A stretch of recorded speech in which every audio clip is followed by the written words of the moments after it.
Tonight, as you rest your head on the pillow, allow me to guide you into the mysterious heart of Zen Buddhism, what masters call the religion of no religion. No prior knowledge needed.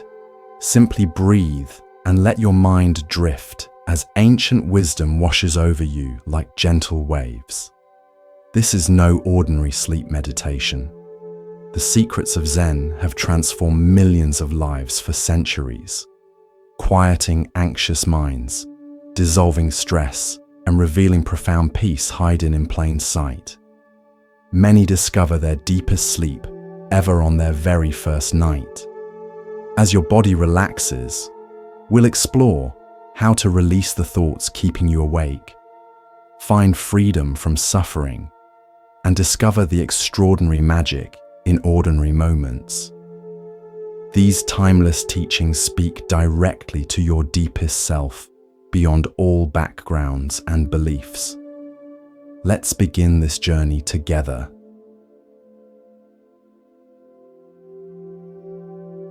The unique approach of Buddhism.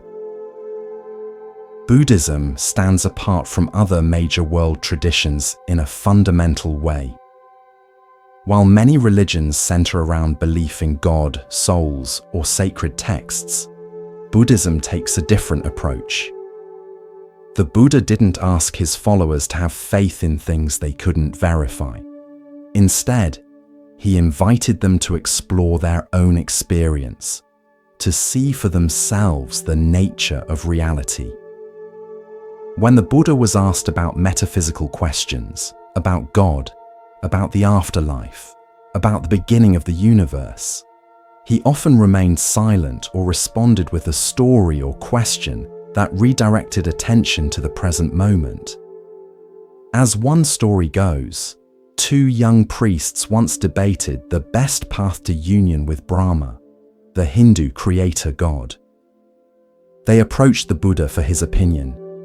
He simply asked, "Has anyone, back to the 7th generation of teachers, seen Brahma with their own eyes?" When they admitted no one had, the Buddha declared their goal laughable, vain, and empty. This wasn't because the Buddha denied the existence of gods entirely. Rather, he taught that such beliefs were ultimately irrelevant to the path of liberation. Buddhism acknowledges the existence of many gods, or devas, but these beings, while powerful and long-lived, are still subject to death and rebirth. They remain caught in the same cycle of existence as humans, just in more pleasant circumstances. The Buddha taught that even the highest gods, who might think themselves eternal creators, are still bound by impermanence and suffering. One story tells of a monk who ascends through various heavens, asking each level of gods about the ultimate nature of reality. Finally reaching Brahma himself, the monk discovers that even this supreme deity doesn't have the answers, but is too proud to admit his ignorance in front of the other gods. For the Buddha, seeking answers from gods was like asking for directions from someone who is also lost. This is why Buddhism is sometimes called a religion of no religion. It doesn't require belief in a supreme being, yet it offers a profound spiritual path.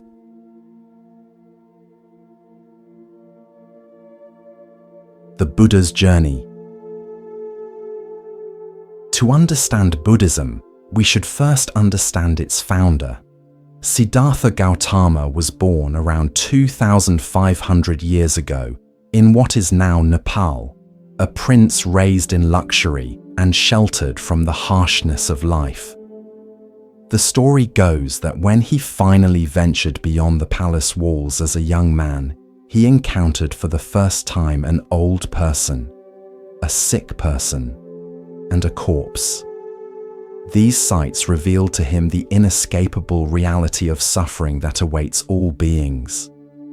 Deeply moved, he abandoned his privileged life to seek the root causes of suffering and a way to overcome them.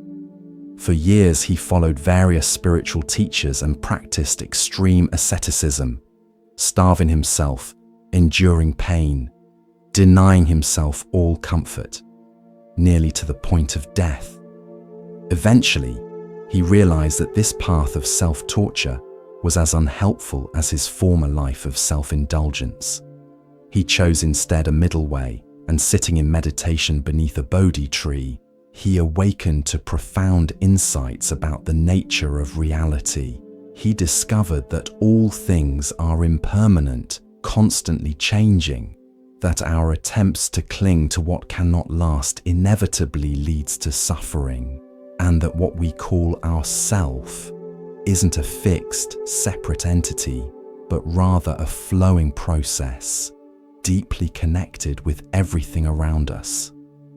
After his awakening, the Buddha spent the remaining 45 years of his life teaching others how to realize these truths for themselves. He didn't ask people to believe him. He invited them to come and see, ehipassiko, to test his teachings through their own experience. Buddhism is, at its heart, a dialogue rather than a proclamation, a method rather than a doctrine.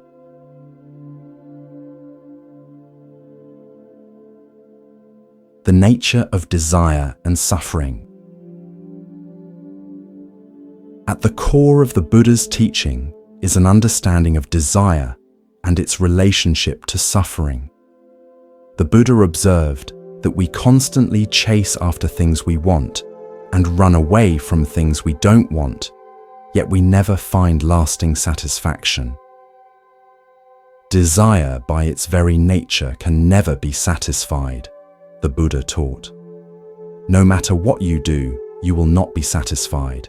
That's the intrinsic nature of desire. We often satisfy the things we dream of, only to immediately start dreaming of something else. The cycle continues endlessly. The Buddha used a powerful metaphor for this. People cling desperately to material things and selfish desires, sacrificing their entire lives for them. They're like children trying to lick honey from a knife blade. The honey might taste sweet for a moment, but they cut their tongues in the process. Look at elderly people who have spent their lives chasing after everything society told them would bring happiness. Many seem covered in invisible scars, their beings made up of wounds and disappointments. When such people die, there's rarely a smile on their face, only the decay of their unfulfilled hopes. But someone who has lived without being deceived by dreams and false desires grows more peaceful and innocent with age. In death, they become even more beautiful than in life. When you live authentically, aging brings magnificence rather than decay. A special radiance surrounds you. The Buddha suggested a different approach to desire. Look into its nature. Observe how desire moves, for it's very subtle. You'll realize two things.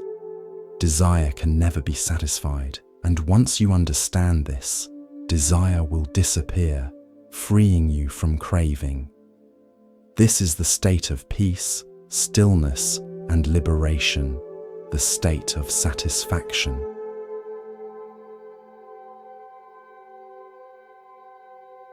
The 6 realms of existence. Buddhism offers a rich cosmology that can be understood both literally and as a psychological map of different states of mind. Central to this worldview is the concept of the 6 realms of existence, represented in the Wheel of Life, or Pavachakra. At the top of the wheel are the devas, or gods, beings of great bliss, power, and extremely long lifespans. They represent the height of spiritual achievement. At the bottom are beings in hell realms, representing the greatest suffering. Between these extremes are several other realms. The realm of the hungry ghosts, pretas, with tiny mouths and huge bellies who can never satisfy their cravings. the human realm where we currently exist, the realm of angry spirits, asuras, full of rage and violence, and the animal realm. We need not take these realms literally. They can be understood as different states of mind we experience. We enter hell realms when we feel intense suffering. We become like hungry ghosts when we feel constant dissatisfaction. We experience the human realm when we feel balanced and reasonable. We taste the heavenly realms in moments of great joy. We become like angry spirits when filled with rage, and we sink into the animal realm when we act without awareness. The better person you become, the higher you climb toward the heavenly realms. The worse you become, the lower you sink toward the hell realms. But here's the important point. Whatever goes up must eventually come down. You can't keep improving forever. Beyond a certain point, improvement leads to decline, like a knife sharpened too much that begins to wear away. True enlightenment or Buddhahood exists nowhere on this wheel. It is liberation from the wheel itself. By trying to become better and better, you actually bind yourself to the wheel with golden chains. By becoming worse, you bind yourself with iron chains. The Buddha's teaching shows how to break free from all chains completely.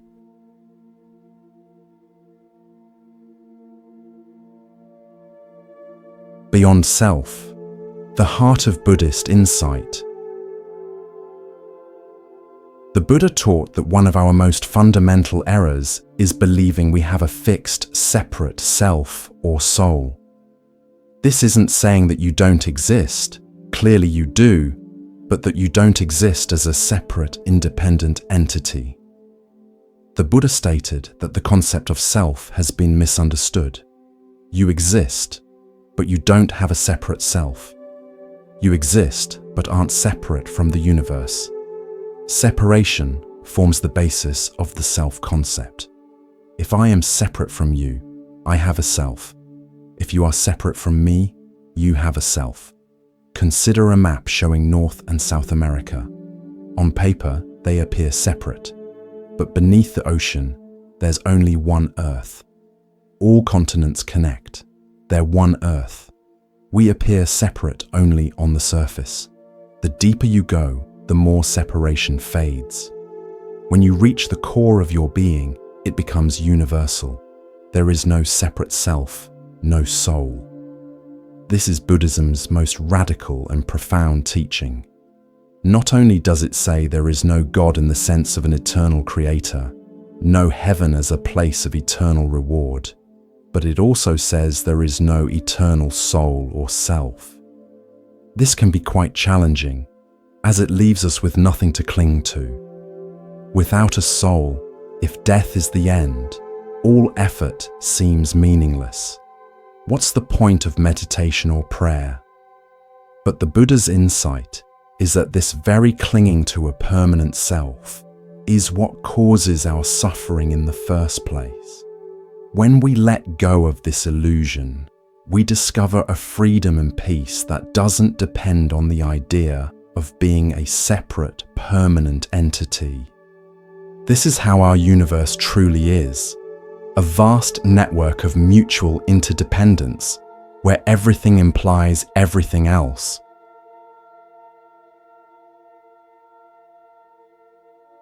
The four Dharma worlds.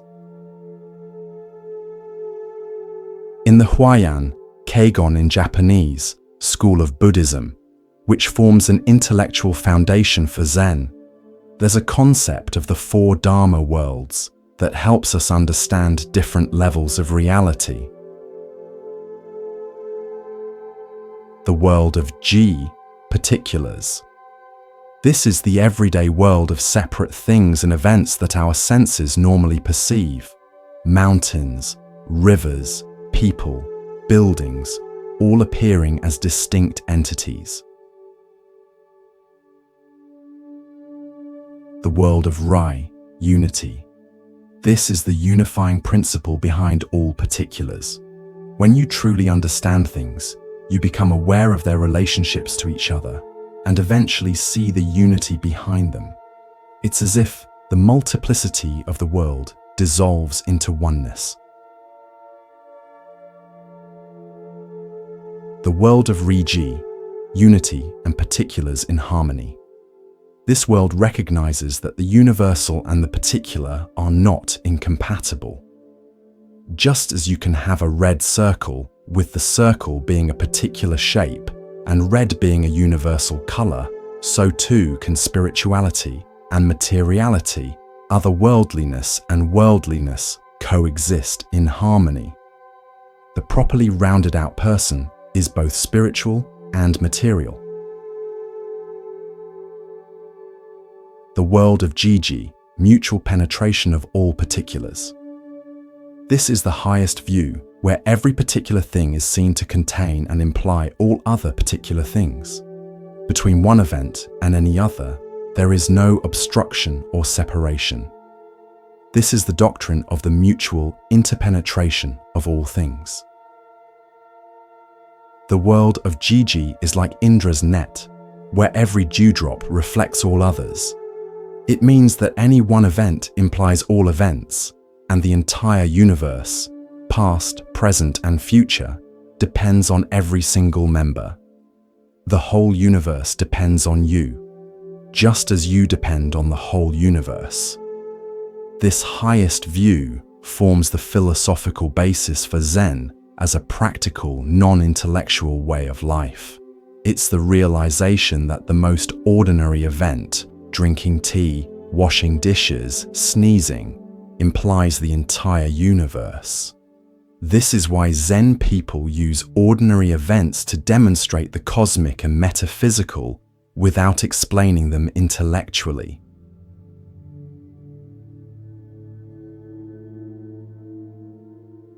The middle way and dialectical teaching. The Buddha's approach to teaching was dialectical, meaning that rather than simply stating absolute truths, he offered teachings that would counterbalance wherever someone was leaning too far in one direction. When people pursued happiness too single-mindedly, he taught about life's inevitable suffering. When people clung to the idea of a permanent self, he taught that no fixed self exists. But the truth lies in the middle way, neither extreme suffering nor perfect happiness, neither eternal self nor complete non-self. This is why Buddhism is often described as the middle way. It avoids extremes of all kinds. The Buddha himself had experienced both the extreme of sensual indulgence as a prince and the extreme of harsh asceticism as a spiritual seeker. Finding both lacking, he discovered a balanced path that embraced both spiritual awareness and engagement with the world. This dialectical approach is particularly evident in Zen Buddhism. When asked a question about religion, a Zen master might reply in terms of the secular. When asked about something secular, they might reply in terms of religion. For example, when the master Joshu was asked, "At the end of the Kalpa, when everything is destroyed in fire, will one thing remain?" "What is that?" Joshu replied, "It's windy again this morning." Another time, a student asked, "Please pass me a knife." The master handed him the knife with the blade first. "Please give me the other end," said the student. "What would you do with the other end?" the master replied. In the first case, a profound metaphysical question is answered with a comment about the weather. In the second, a simple request for a knife turns into a philosophical problem. This is the Zen way of breaking through our habitual patterns of thinking to direct experience.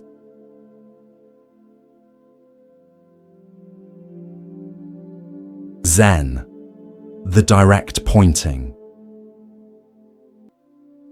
Zen Buddhism represents one of the most fascinating expressions of Buddhism, particularly as it developed in Japan. What makes Zen special is its directness and simplicity.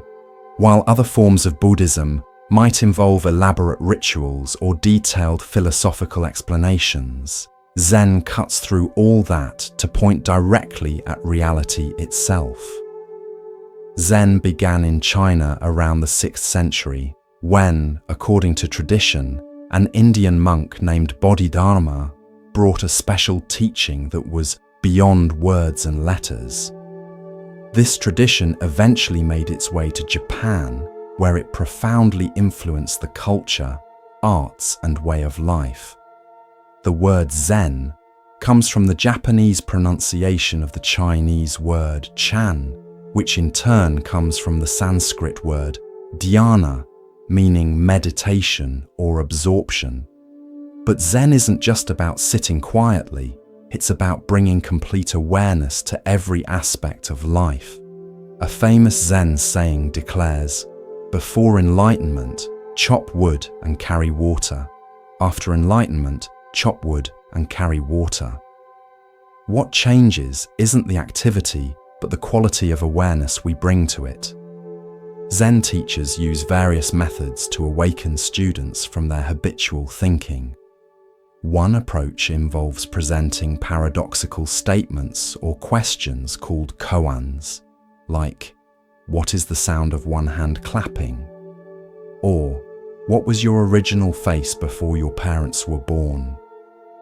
These questions can't be answered through logical thinking. They're designed to exhaust the rational mind and open the way for direct insight.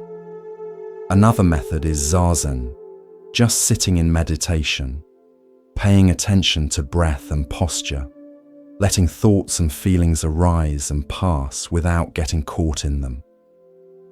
Unlike meditation practices that focus on achieving special states, Zen meditation is often described as just sitting, being completely present without seeking anything.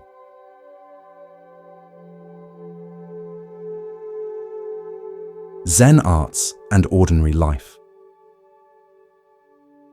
One thing that distinguishes Zen from other Buddhist traditions is its artistic expression. Zen has influenced Japanese calligraphy, garden design, flower arrangement, pottery, and tea ceremony. These arts aren't just decorative, but embody Zen principles: simplicity, directness, naturalness, and appreciation of imperfection. The Zen aesthetic often celebrates what's incomplete or impermanent. A roughly formed tea bowl with subtle irregularities might be treasured above a perfectly symmetrical one. A garden might deliberately incorporate weathered stones and sparse arrangements to suggest the beauty of natural processes. This aesthetic is sometimes called wabi-sabi, finding beauty in imperfection and impermanence. What's striking about this approach is how it finds the profound in the most ordinary activities. Zen doesn't seek special experiences separate from daily life. Instead, it teaches that enlightenment isn't something exotic or distant, but the true nature of our everyday experience when seen clearly. The highest kind of religious or spiritual attainment in Zen has no outward sign that it is religious or spiritual. As one Chinese poem says, "Entering the forest, he does not disturb a blade of grass. Entering the water, he does not make a ripple. There is no sign about him to indicate that he is self-consciously religious." This is why the greatest Zen painting and poetry often has as its subject matter not religious themes at all, but ordinary objects and experiences: pine branches, rocks, bamboos, frogs jumping into ponds. The most famous Zen poem by Basho simply states, "An old pond, a frog jumps in, plop." This poem contains no philosophical statements, yet it perfectly expresses the Zen appreciation for the ordinary moment, fully experienced. The splash is just a splash, nothing more, nothing less, yet when truly heard, it contains everything.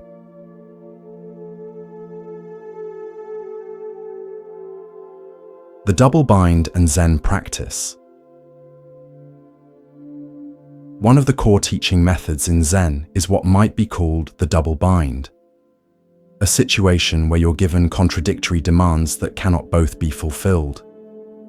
Society itself often places us in such binds. You must be free, you must be natural, you must love me. How can one obey a command to be free or natural? The very act of trying creates a contradiction. The Zen teacher deliberately places the student in such binds to bring about a breakthrough. For instance, the teacher might demand, "Show me your true self." Any attempt to present oneself as genuine immediately becomes contrived and inauthentic. Yet not trying at all is also a form of trying. The student is caught in an impossible situation. When you ask a Zen teacher to help you eliminate desire, which causes suffering, they point out that your desire to eliminate desire is still desire. If you try not to desire, you're desiring non-desire. When you try to escape reality, you still feel it chasing you. Even trying not to escape becomes another form of escape. This predicament in Zen is called a mosquito trying to bite an iron ball, a position of such psychic extremity that nothing can be done about it. When you find that there's nothing you can do and nothing you cannot do about a given situation, you suddenly realize the fiction of being a separate ego. It simply doesn't exist except as a figment of the imagination or a social convention. This is why in Zen they say, when the wrong person uses the right methods work in the wrong way. You might practice meditation to become a Buddha, but if you're approaching it with the wrong attitude, trying to gain something or become something, you can't succeed. Your selfish intent defeats the very practice meant to free you from selfishness.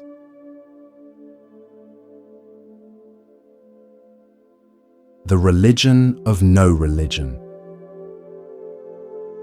The term religion of no religion captures the paradoxical quality of Zen. It's not that Zen rejects religion entirely, it's that it recognizes both the value and the limitations of religious forms. Think of religion as a raft for crossing a river. When you reach the other shore, you don't carry the raft on your back, you leave it behind. But some people get so attached to religious forms that they stay on the raft, going back and forth across the river endlessly. The religious teacher becomes like a ferryman who never reaches the shore himself. Someone does need to return the raft to help others cross. But they must remember that the goal is getting people across and setting them free, not keeping them on the raft forever. When too many crowd aboard, people mistake the means for the end. In the series of Zen paintings called the 10 Ox Herding Pictures, which depict stages of spiritual development, the final image shows a person returning to the marketplace with bliss-bestowing hands.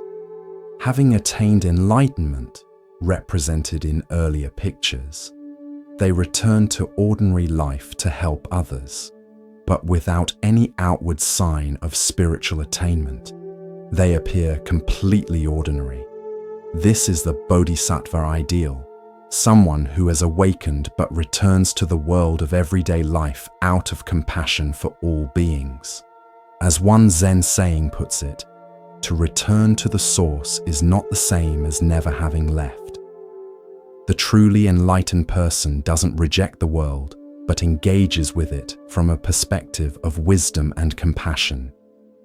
The Zen master Rinzai once said, "If you meet the Buddha on the road, kill him."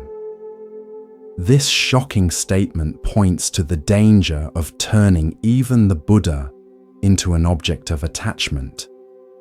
True awakening involves letting go of all concepts and images, even the most sacred ones.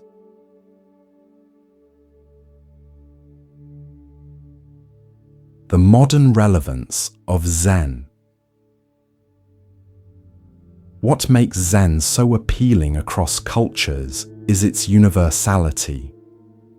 While it emerged from specific Buddhist traditions, its essence points to something recognized in many wisdom traditions: the possibility of living with greater awareness, presence, and freedom from our habitual patterns of thinking and reacting. In our hyper-connected, yet often profoundly disconnected world, Zen's emphasis on presence offers a path toward greater wholeness and authenticity. We're rarely present with what's happening right now. Our attention bounces between regrets about the past and worries about the future, while the present moment, the only moment we ever actually experience, slips by unnoticed. A traditional Zen story addresses this directly. A man was running across a field when he encountered a tiger. Fleeing, he came to a cliff and climbed down a vine. Looking up, he saw the tiger waiting. Looking down, he saw another tiger below. Two mice began gnawing at the vine. At that moment, he noticed a wild strawberry growing on the vine. Holding on with one hand, he picked and ate the strawberry with the other. How sweet it tasted. This story isn't about ignoring problems. It's about our capacity to be fully present, even in difficult circumstances. The tigers represent the past and future that often terrify us. The mice symbolize the passing of time. Yet right now, in this very moment, there is a strawberry. The direct, vivid experience of being alive. Can we taste it fully, even while acknowledging our challenges?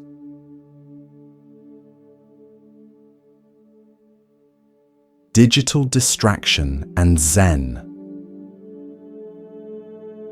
In our modern world, we face a challenge the ancient Zen masters couldn't have imagined: digital distraction.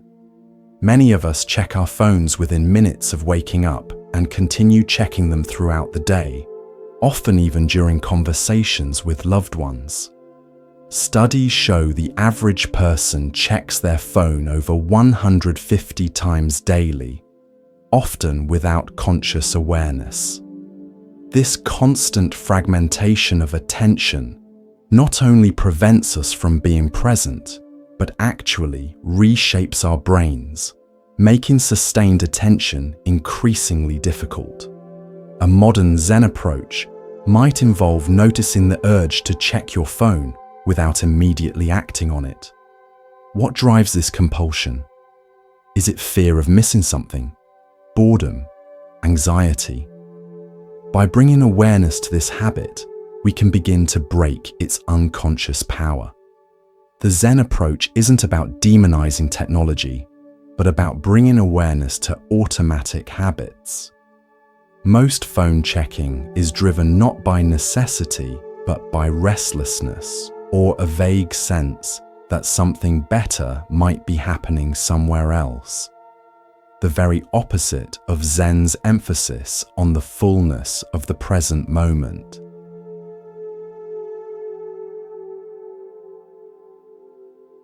Facing difficult emotions. Another domain where Zen practice offers profound insight is in our relationship with difficult emotions like anxiety and fear. Many of us go to great lengths to avoid uncomfortable feelings, turning to distractions, substances, or constant busyness. Yet Zen suggests a radically different approach.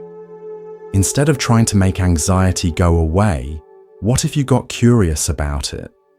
Where exactly do you feel it in your body? What sensations are present? Does it stay the same or change from moment to moment? When you stop fighting anxiety and instead bring kind awareness to it, you may find it isn't a solid thing, but a collection of changing sensations. Tightness in your chest, shallow breathing, tingling in your hands. By observing these sensations with curiosity instead of fear, they no longer overwhelm you. The anxiety still comes, but it no longer controls your life. This approach reflects a fundamental Zen teaching. Resistance creates suffering. When we fight against what's already happening, whether it's anxiety, physical pain, or difficult circumstances, we create tension that amplifies our distress.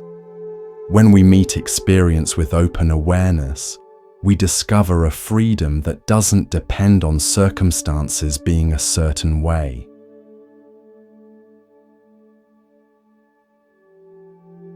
Beyond achievement. In the world of work and achievement, Zen offers particularly counterintuitive wisdom. While our culture celebrates ambition and constant self-improvement, Zen suggests that our relentless pursuit of goals often undermines the very satisfaction we're seeking. A CEO might proudly describe his rigorous productivity system and ambitious 5-year plan, only to have a Zen master ask, "With all this planning and achieving, when do you actually live? Are you constantly preparing to live at some future time when all your goals are achieved? When have you last fully experienced a single cup of tea without thinking about what comes next?" This points to a fundamental insight. Life only happens now. Our plans and ambitions have their place, but when they pull us out of the present moment into endless future-oriented striving, we miss our actual lives as they unfold. Many high achievers discover this too late, reaching their goals only to find a hollow feeling of, "Is this all there is?" Zen doesn't tell us to abandon meaningful work or ambitions, but it invites us to hold them more lightly, to find fulfillment in the process rather than postponing our sense of aliveness until some future achievement.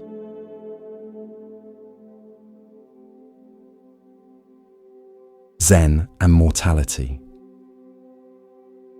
Another area where Zen offers valuable insights is in our relationship with aging, illness, and mortality. Our culture often treats these natural processes as problems to be solved or enemies to be fought, creating tremendous suffering when we inevitably encounter them. A hospice nurse who practiced Zen shared how it transformed her work with dying patients.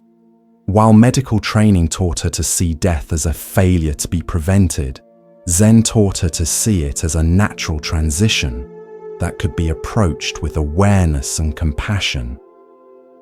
She recounted sitting with a man in his final hours. Instead of filling the space with nervous chatter or medical procedures, she simply sat in quiet presence, attuned to his breathing. At one point, he opened his eyes and whispered, "Thank you for not being afraid to be here with me." Those words revealed how our fear of mortality often prevents us from being fully present with those who need us most. Zen doesn't offer easy answers about death or eliminate our natural fear of it. Instead, it invites us to look directly at impermanence rather than pushing it away. By becoming intimate with the reality that nothing lasts forever, not our possessions, relationships, bodies, or identities, we can appreciate the preciousness of each moment and live with less fear and grasping. This perspective can be particularly powerful at the end of life.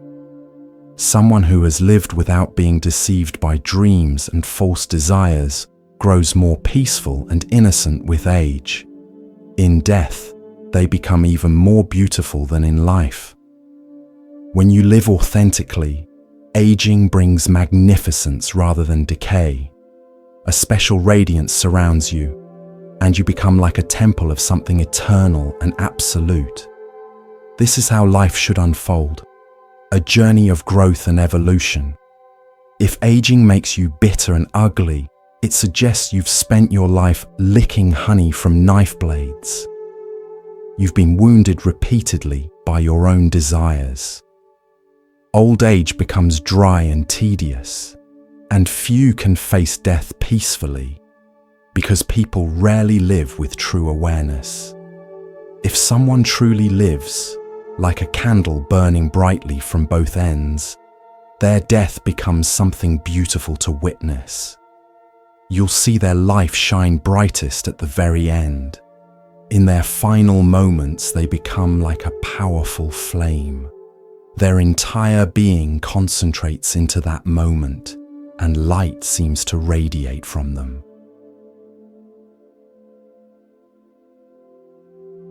Seeing beyond our stories. The practice of Zen also offers profound insights for our relationships.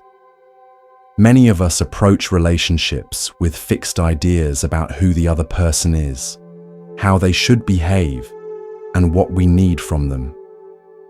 These expectations often create disappointment and conflict when reality doesn't match our mental images. A couple on the verge of divorce attended a Zen-based relationship retreat as a last resort. During an exercise, they were instructed to look at each other for 5 minutes without speaking. For many couples, truly seeing each other without the filter of past grievances, future worries, and fixed narratives is revolutionary. Afterwards, the husband shared with surprise, "I saw my wife today for the first time in years. Not who I think she is or who I want her to be, but who she actually is right now." This moment of true seeing created an opening for genuine connection beyond their stories about each other. This practice of seeing without preconceptions applies to all relationships. How often do we interact with others based on our ideas about them, rather than meeting them freshly in each moment? How often do we half listen while formulating our response or checking our phones? Zen teaches us that when we look deeply at others, we see that they are not separate from us. Their joy and suffering are our joy and suffering. This understanding naturally gives rise to compassion, not as a moral obligation, but as a natural expression of our interconnection. There's a Zen story about 2 monks walking together on a muddy road. They encountered a lovely young woman in a silk kimono, unable to cross a large puddle without ruining her clothes. The elder monk picked her up and carried her across the puddle, setting her down safely on the other side. The 2 monks continued their journey in silence. 5 hours later, the younger monk, unable to contain himself any longer, said, "As monks, we're not supposed to touch women, especially beautiful ones." "Why did you do that?" The elder monk replied, "I left the woman by the puddle 5 hours ago." "Why are you still carrying her?" How often do we do the same? Something happens. Perhaps someone cuts us off in traffic, a colleague makes a thoughtless remark, or a family member forgets an important date. The actual event might last seconds, but we carry it for hours, days, sometimes even years, replaying it in our minds, having imaginary arguments, building elaborate cases for how we've been wronged. Meanwhile, life continues happening right now, but we're missing it because we're lost in our stories about the past.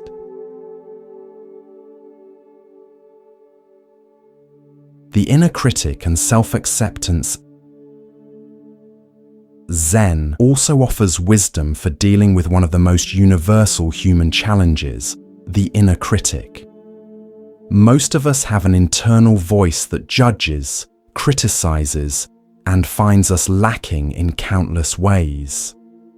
This voice can become so familiar that we mistake it for reality or even for wisdom, when it's actually a conditioned pattern that creates needless suffering. A writer struggling with creative blocks attended a Zen retreat. During a private meeting with the teacher, he confessed that whenever he sat down to write, a voice in his head would tell him his ideas were worthless and that he was fooling himself to think he had any talent. The teacher asked, "When you hear that voice, who is hearing it?" This question stopped the writer short. He realized there was an awareness in him that could observe this critical voice rather than being completely identified with it. The teacher suggested that each time the critical voice arose, he should simply note thinking and return to his breath before continuing to write.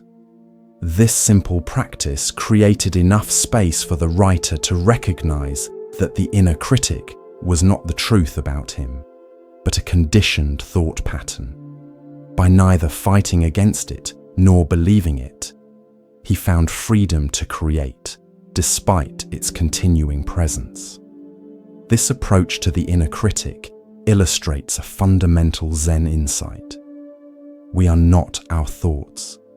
Thoughts arise and pass in the mind like clouds in the sky, but the sky itself, our basic awareness, remains spacious and clear. By learning to identify with awareness rather than with the contents of thinking, we find freedom from the tyranny of self-judgment.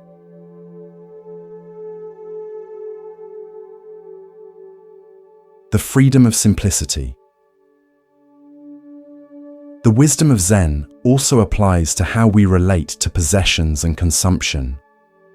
Our culture bombards us with messages that we need more clothes, more gadgets, more experiences to be happy. Yet many people find that accumulating possessions brings only temporary satisfaction before the craving for more returns.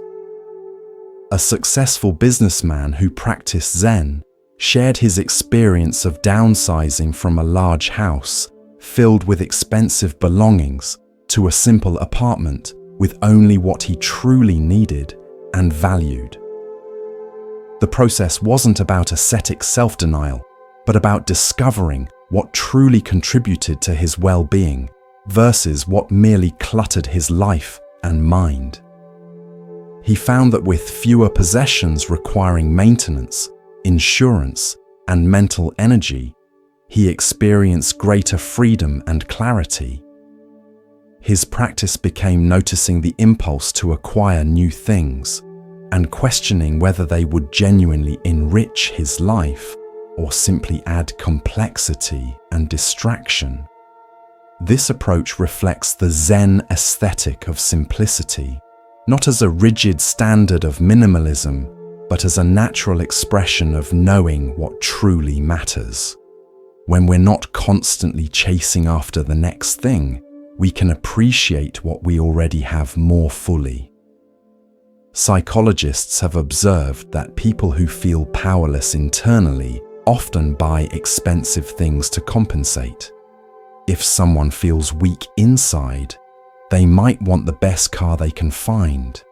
Their inner strength has faded, so they replace it with something external. They feel powerful when the car speeds down the highway. They become the car. For years, psychologists have noted that people with deep feelings of unworthiness often have the biggest ambitions. Nobody goes into politics unless they're trying to prove something to themselves.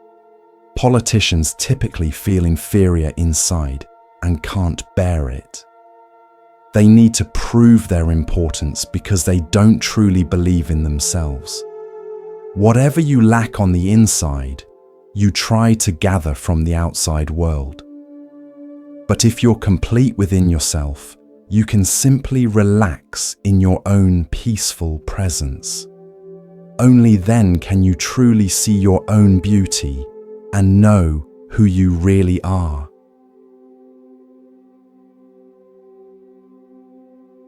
The origin and evolution of Zen. To understand Zen more deeply, we should explore its historical origins and how it evolved across different cultures. Zen didn't appear suddenly or in isolation. It emerged from the rich soil of Buddhist thought and practice that had been developing for over 1,000 years.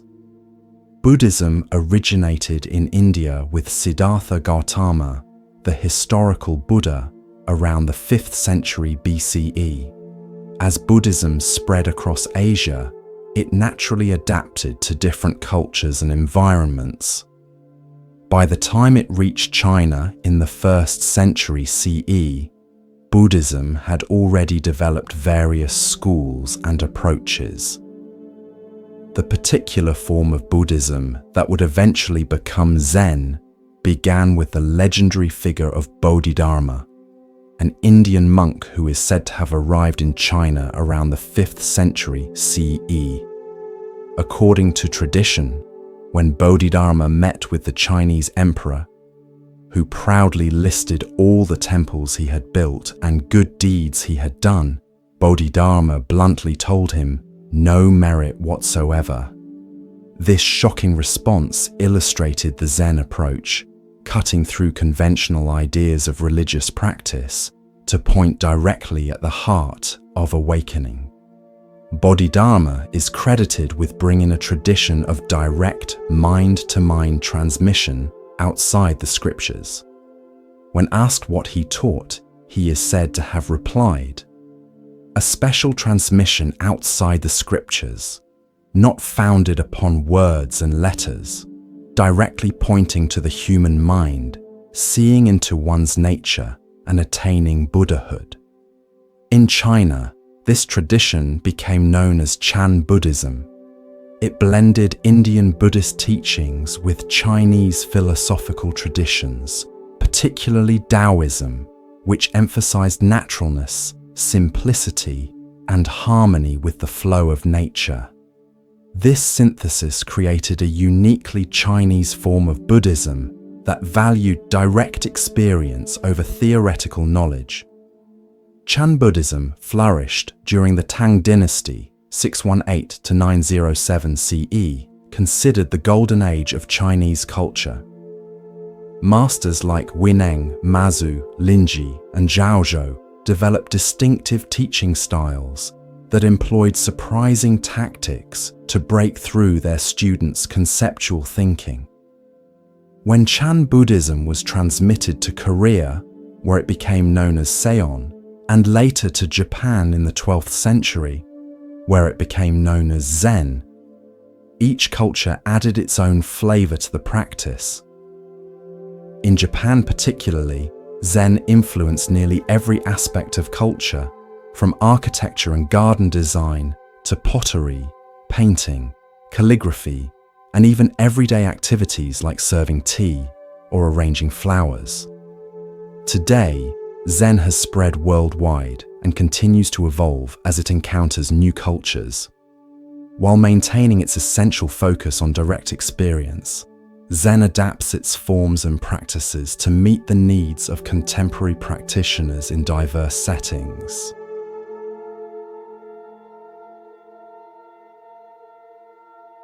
Different schools of Zen. Within the Zen tradition, different schools have emerged, each with their own emphasis and approach. In Japan, the two main schools are Rinzai and Soto Zen, with a third smaller school called Obaku. Rinzai Zen, founded by the Chinese master Linji, Rinzai in Japanese, emphasizes sudden awakening and makes extensive use of koans, those paradoxical questions or statements designed to break through conceptual thinking. In Rinzai training, the student might sit for years working on a single koan, such as, What is the sound of one hand clapping? The breakthrough experience called Kensho or Satori is a moment of direct insight into one's true nature. Soto Zen, founded by Dogen in the 13th century, emphasizes just sitting, shikantaza, without any particular goal or technique. While Rinzai often feels more dynamic and confrontational, Soto practice tends to be more gentle and gradual. Dogen taught that meditation is not a means to become enlightened, but rather the expression of enlightenment itself. Practice and enlightenment are one, he insisted. Obaku Zen, the third and smallest school, was introduced to Japan in the 17th century. It incorporated elements of Pure Land Buddhism, including the chanting of the Buddha's name, into Zen practice. Despite these differences, all schools of Zen share the fundamental recognition that awakening is not something to be achieved in the future, but our natural state when we stop obscuring it with our thinking and striving.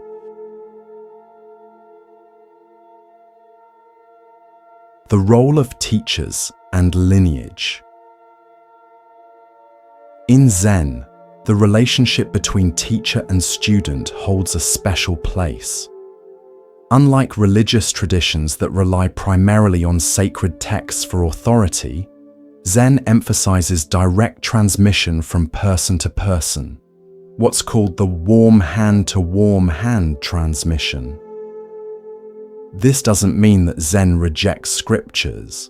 Zen monasteries have extensive libraries, and monks study Buddhist texts thoroughly. But Zen recognizes that intellectual understanding alone doesn't lead to awakening. Something more immediate is needed, the living presence of someone who embodies the teaching. The traditional Zen lineage claims an unbroken succession of teachers going back to the Buddha himself. The story goes that once while giving a talk, instead of speaking, the Buddha simply held up a flower. Only one disciple, Mahakashyapa, understood and smiled. This flower sermon is considered the first transmission of Zen, a direct pointing beyond words. This emphasis on lineage ensures that Zen remains a living tradition rather than a fossilized set of ideas. Each generation of teachers brings fresh insight while maintaining connection to the root teaching. As one Zen saying puts it, not the same, not different. The Zen teacher's role is not to give answers, but to create conditions where the student can discover their own insight. This often involves frustrating the student's attempts to grasp Zen intellectually, or to use spiritual practice as a way of improving or protecting the ego. A true Zen teacher is like a mirror, reflecting the student back to themselves without distortion. The teacher might appear to be harsh or kind, challenging or supportive, but their fundamental concern is always the student's awakening, not their comfort. Finding an authentic teacher has traditionally been considered essential in Zen. While books and recordings can provide valuable information, they cannot offer the kind of immediate feedback and challenge that comes from working with a living teacher. However, as Zen has spread globally, new forms of practice and teaching have emerged to make the tradition accessible to those who might not have access to traditional teachers. The practice of Zazen. Just sitting at the heart of Zen practice is Zazen, seated meditation.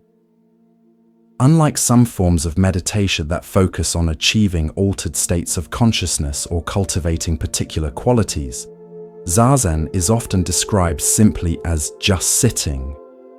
In Soto Zen particularly, the emphasis is on shikantaza, just sitting, without any technique or goal.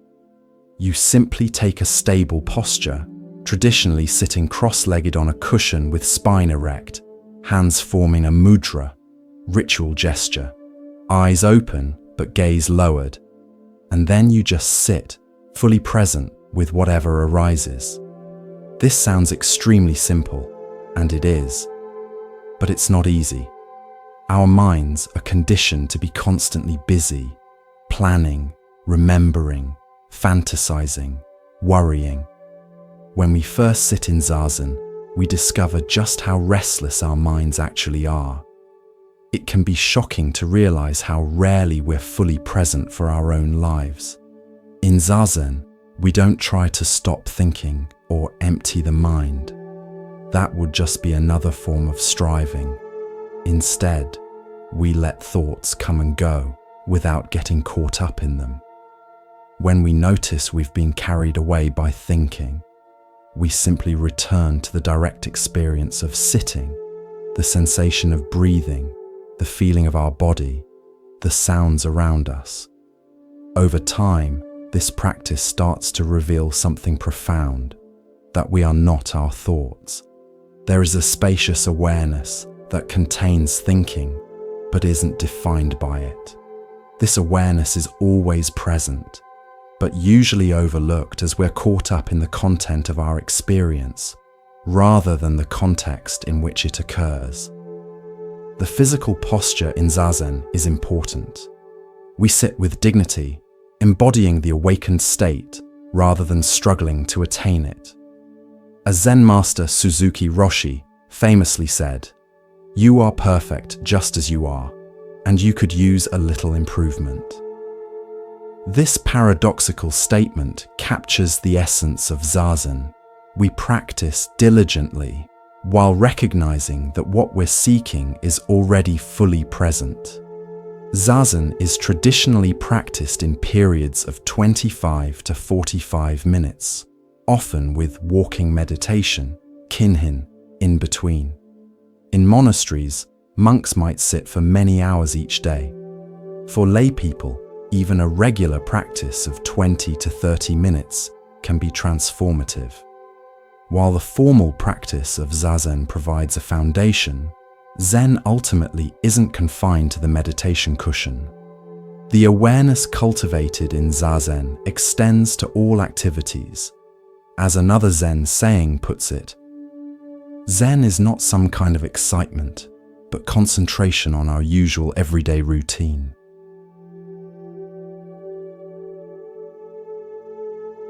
The Zen mindset in daily life. The ultimate aim of Zen practice isn't to have special experiences during meditation, but to bring the qualities of awareness, presence, and compassion into everyday life. This is sometimes called carrying the meditation pillow on your head, taking the qualities cultivated in formal practice into all your activities. One way Zen practitioners work with this is through mindful attention to everyday tasks. Cooking, cleaning, gardening, even using the bathroom, all become opportunities for practice. This isn't about making these activities special or spiritual. It's about being fully present for them, just as they are. There's a famous Zen story about a monk who asked his teacher, "How do you practice Zen?" The teacher replied, "When you're hungry, eat. When you're tired, sleep." The monk responded, "But that's what everyone does." The teacher smiled and said, "No, it isn't. Most people eat while thinking about 100 other things. They sleep while dreaming of 1,000 things. They don't just eat and just sleep." This story highlights the difference between simply performing actions and being fully present for them. Most of us move through our days on autopilot, lost in thoughts about the past or future, rarely experiencing the richness of the present moment. Zen practice invites us to wake up from this trance and discover the aliveness that's available in ordinary experience. This doesn't require changing what we do, just how we do it. with full awareness rather than divided attention. Thich Nhat Hanh, the Vietnamese Zen teacher, developed the concept of mindfulness bells, using everyday cues like a ringing telephone or red traffic light as reminders to return to present moment awareness. Any recurring event in your day can serve this purpose. The ping of a new email, walking through a doorway, or turning on a faucet. Each becomes an invitation to return to the present. This integration of mindfulness into daily activities is particularly important in our modern context, where the pace of life and constant digital distractions make it increasingly difficult to maintain focused attention. By bringing Zen awareness into everyday moments, we create islands of presence in a sea of distraction. Zen and creativity. Zen has had a profound influence on the arts, not just in Japan, but worldwide. The Zen approach to creativity isn't about self-expression in the Western sense. It's about getting the self out of the way to allow something more universal to emerge. In traditional Zen arts like calligraphy, painting, pottery, and flower arrangement, years of technical training are required. But the final step is always letting go of technique to allow spontaneous expression. It's only when the artist disappears that true art emerges. This paradox is captured in the concept of controlled accident. The Zen artist isn't trying to impose their will on the materials, but rather working with their inherent qualities, allowing something unexpected to emerge. A pot isn't forced into shape, but emerges through a conversation between the clay, the potter's hands, and the turning wheel. Zen-influenced arts often celebrate imperfection and transience. A crack in a tea bowl might be highlighted with gold rather than hidden kintsugi. A flower arrangement might include a dying leaf to acknowledge the impermanence of all things. These aesthetic choices reflect core Zen insights about the nature of reality. The influence of Zen on creativity extends far beyond traditional Asian arts. Artists and writers as diverse as John Cage, Agnes Martin, Gary Snyder, and Leonard Cohen have drawn inspiration from Zen. The beat poets of the 1950s were particularly influenced by Zen's emphasis on spontaneity and direct experience. For anyone engaged in creative work, Zen offers valuable insights. The emphasis on process over outcome, on working with rather than against the material, and on allowing rather than forcing, all these can transform our relationship with creativity. Most importantly, Zen reminds us that creativity isn't something we possess, but something we participate in when we get out of our own way.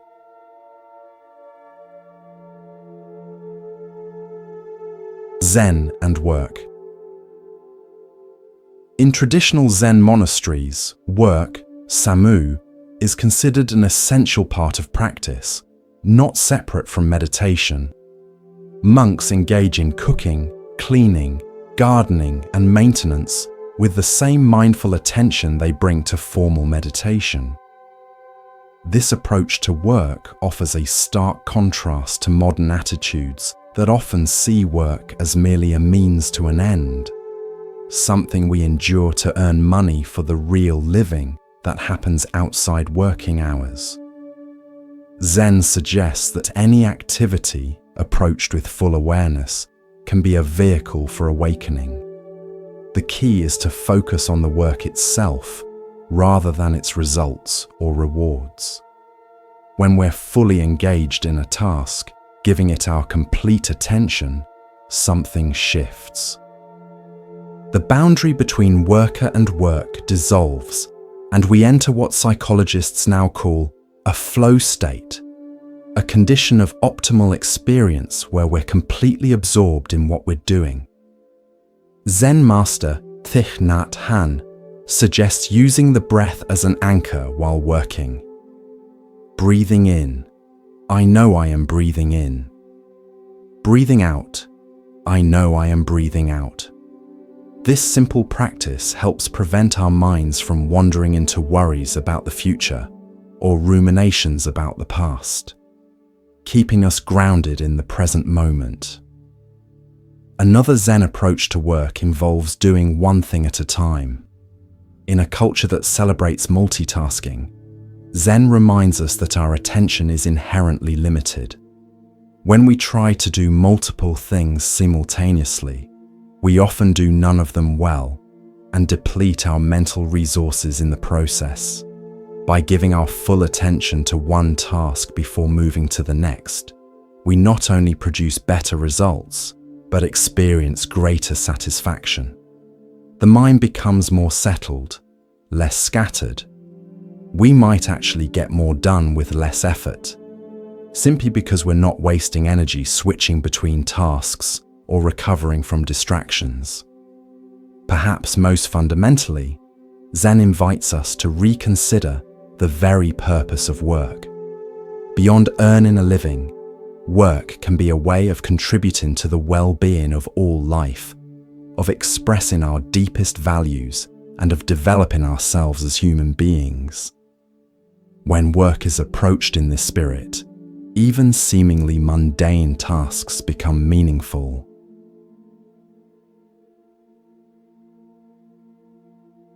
Zen and ethical living.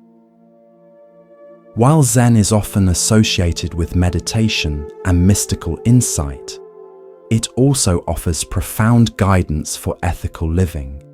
Unlike religious traditions that emphasize obedience to divine commandments, Zen ethics emerge from a deep understanding of our interconnectedness with all life. Traditional Buddhist ethics are expressed in precepts, guidelines for speech and action that help create conditions conducive to awakening. These aren't seen as absolute rules handed down from above, but as expressions of wisdom and compassion that we gradually internalize through practice. The most basic precepts include not killing, not stealing, not engaging in harmful sexual behavior, not lying, and not clouding the mind with intoxicants. These are not followed out of fear of punishment, but from a growing recognition that actions which harm others ultimately harm ourselves as well, since we aren't separate from the web of life. In Zen, these precepts are often approached in a positive rather than prohibitive way. Rather than not killing, we might speak of acting with reverence for all life. Rather than not lying, we might emphasize speaking from a place of truthfulness and compassion.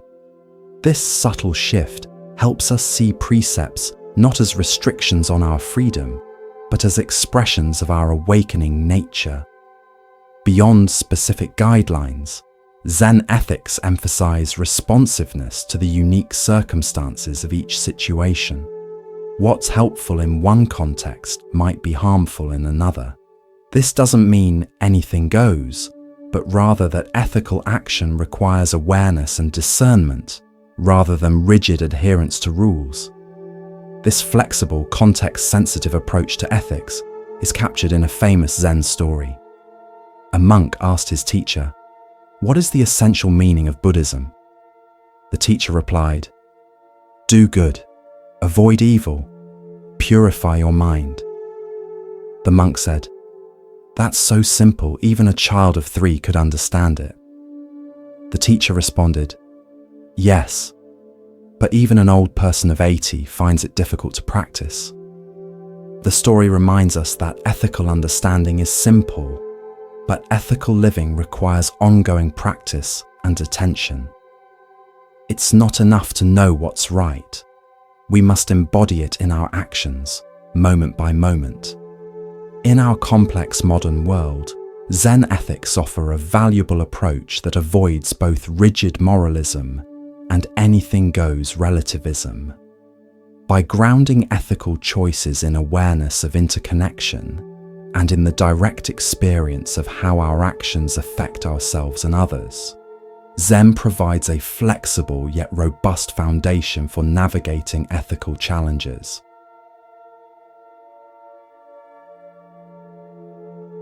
Zen and relationships. Relationships provide some of our greatest joys and most challenging difficulties. They're also fertile ground for spiritual practice. Zen offers insights that can transform how we relate to others, whether in intimate partnerships, family relationships, friendships, or community connections. One core Zen teaching is that there is no separate self. When we truly understand this, we recognize that the boundaries we perceive between ourselves and others are more fluid and permeable than we typically assume. This doesn't mean we lose our individuality, but rather that we see it in a larger context of interdependence. From this perspective, the common question, "What can I get from this relationship?" shifts to, "How can this relationship help all involved to flourish?"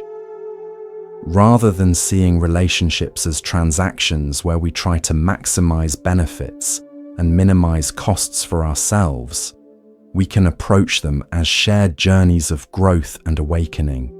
Zen practice also helps us become more fully present in our relationships.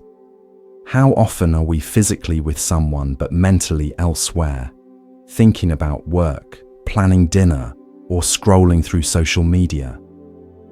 This divided attention prevents genuine connection. When we bring mindful awareness to our interactions, something deeper becomes possible.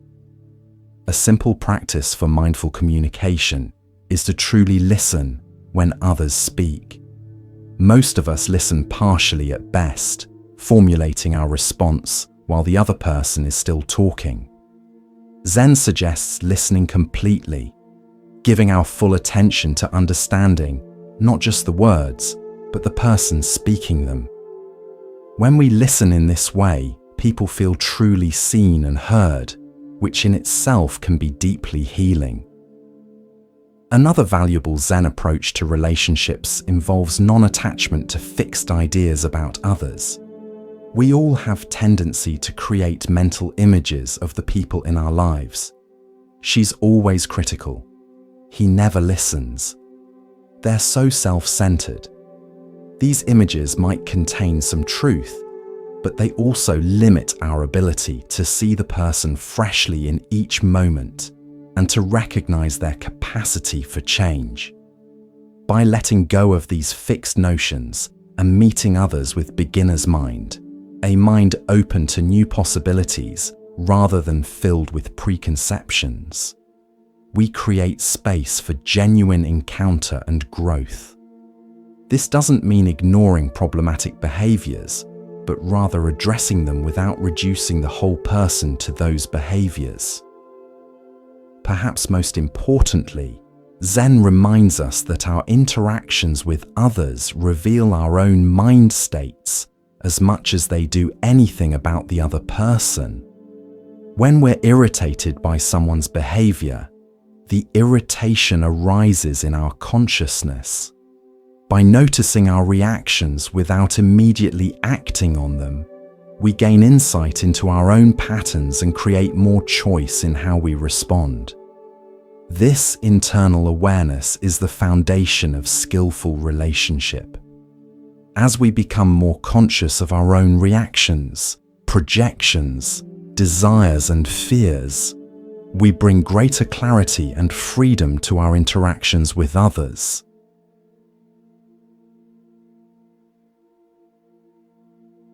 Zen and conflict resolution. Conflict is an inevitable part of human life. Whether between individuals, within communities, or between nations, differences in needs, values, and perceptions naturally lead to tension. Zen doesn't offer a way to eliminate conflict entirely, but it provides insights that can help us approach it with greater wisdom and compassion.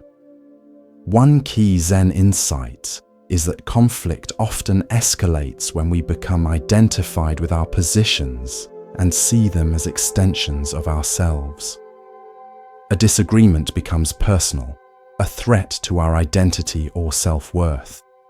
From this reactive state, we become defensive or aggressive, and resolution becomes more difficult.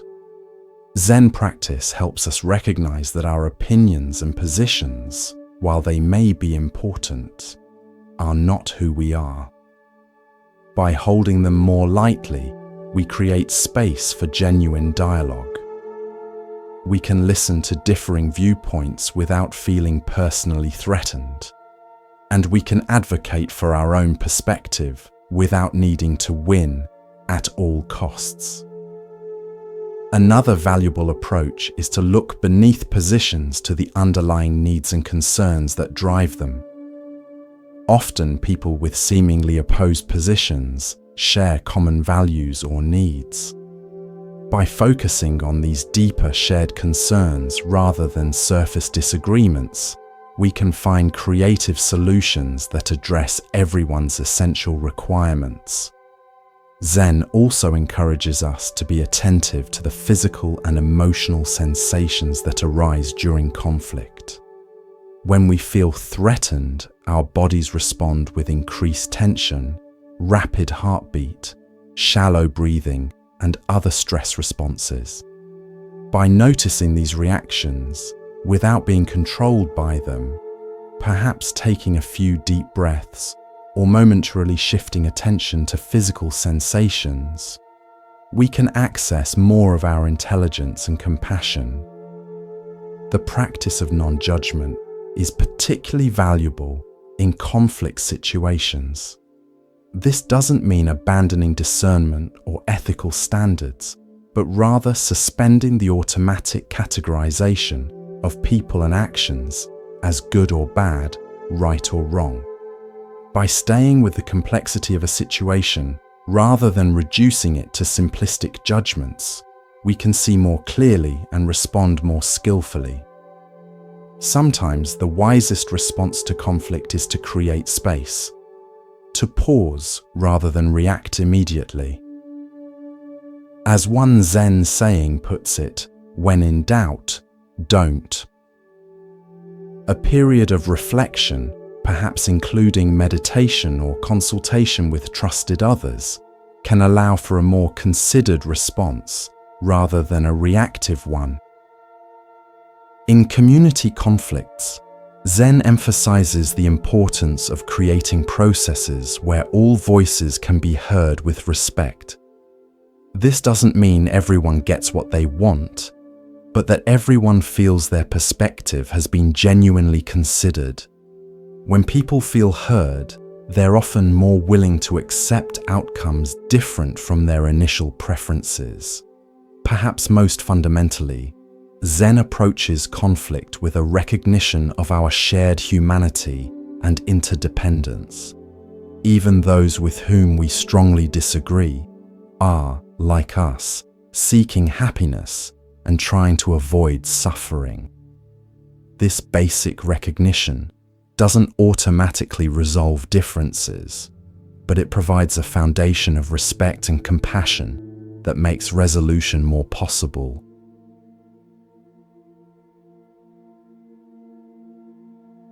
Zen and mental health. The relationship between Zen practice and mental health is complex and nuanced. While Zen isn't a replacement for professional mental health care when needed, its insights and practices can contribute significantly to psychological well-being. At its core, Zen offers a profound understanding of the human mind, how it works, how it creates suffering, and how it can be transformed. Through meditation and mindful attention to daily activities, we learn to observe our thoughts and emotions without being completely identified with them or controlled by them. This capacity for mindful observation creates what psychologists call metacognitive awareness, the ability to observe our own mental processes. This awareness gives us more choice in how we respond to thoughts and emotions rather than reacting to them automatically.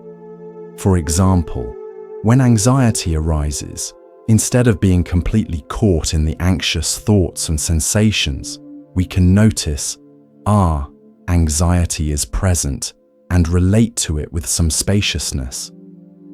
Similarly, when negative self-talk emerges, I'm not good enough, I always mess things up, we can recognize these as thoughts rather than absolute truths about ourselves. Zen practice also helps us develop greater acceptance of difficult experiences. Rather than fighting against uncomfortable emotions or trying to escape them through distraction or substance use, we learn to be with them with kindness and curiosity. This doesn't mean passively enduring suffering, but rather meeting it in a way that doesn't amplify or prolong it. The concept of non-attachment in Zen is particularly valuable for mental health. Many psychological difficulties involve becoming overly attached to certain thoughts, self-concepts, or desired outcomes. When life doesn't match our fixed ideas about how things should be, we suffer.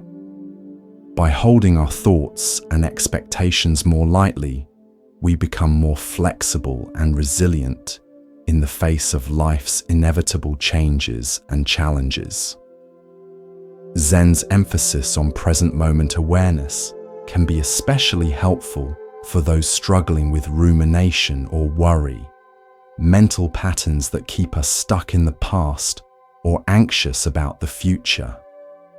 By gently returning attention to the present moment, we interrupt these unproductive thought cycles and reconnect with the direct experience of being alive right now. The integration of mind and body in Zen practice is another aspect that supports mental health. Our mental states are intimately connected with physical sensations, and body-based practices like mindful breathing, walking meditation, or mindful movement help us work with psychological challenges at the somatic level rather than just the cognitive one.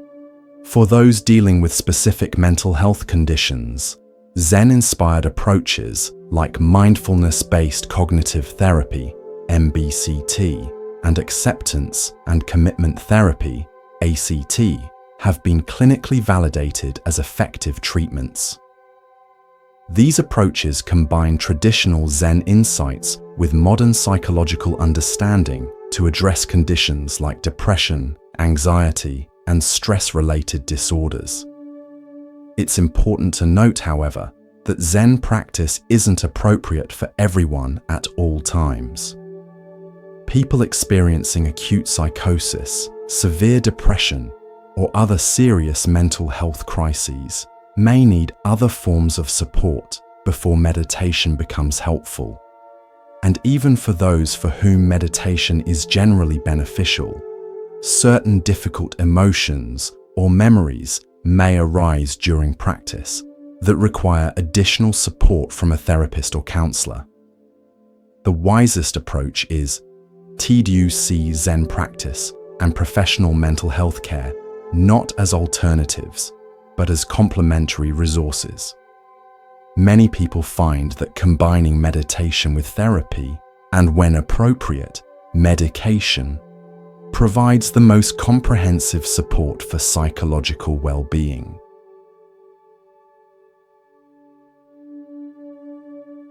Zen in the modern world. As Zen has traveled from east to west and from traditional to modern contexts, it has both transformed and been transformed. Today, Zen practices and insights are being applied in settings the ancient masters could never have imagined, from corporate boardrooms to scientific laboratories, from prison cells to hospital wards.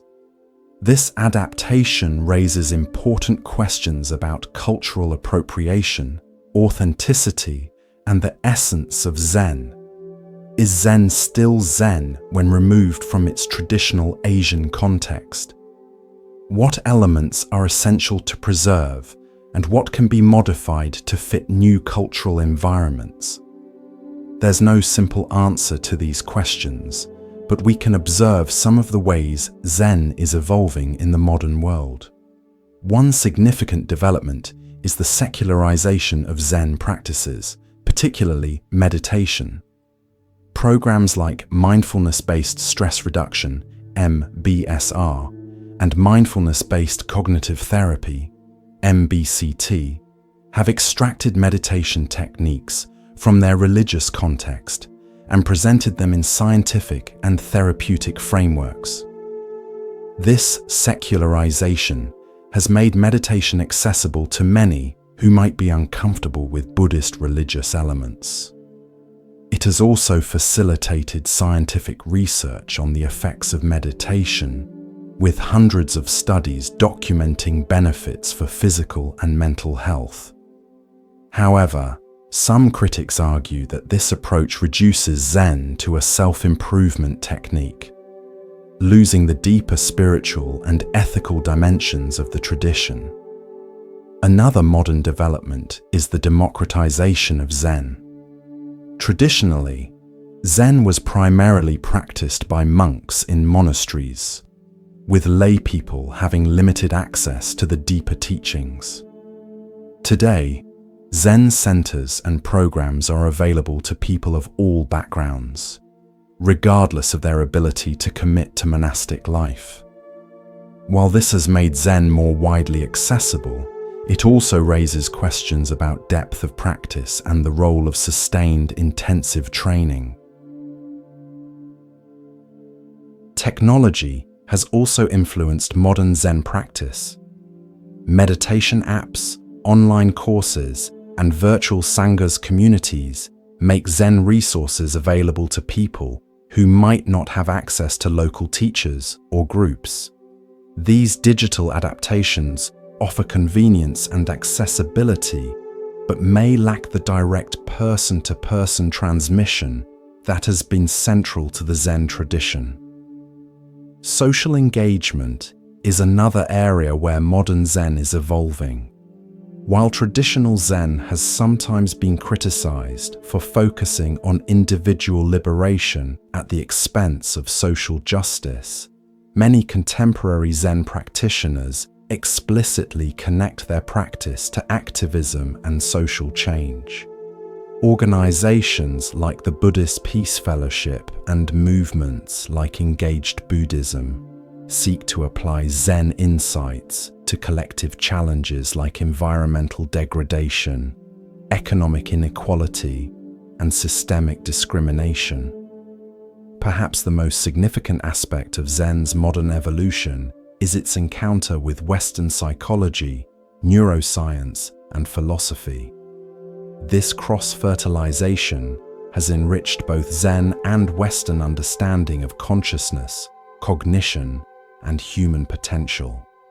Concepts that might once have seemed mystical or esoteric, like non-duality or the constructed nature of the self, now find parallels in scientific research on brain function and cognitive processes. As Zen continues to evolve in the modern world, the challenge is to preserve its essential insights and integrity while allowing it to take new forms appropriate to different cultural contexts. This requires a delicate balance, neither clinging rigidly to traditional forms, nor diluting the practice to the point where its transformative potential is lost. The most promising approach may be what Zen itself teaches, to hold tradition neither too tightly nor too loosely, to approach new developments with both respect for ancient wisdom and openness to fresh insights, and to focus not on abstract questions of authenticity, but on the practical matter of what genuinely helps people awaken.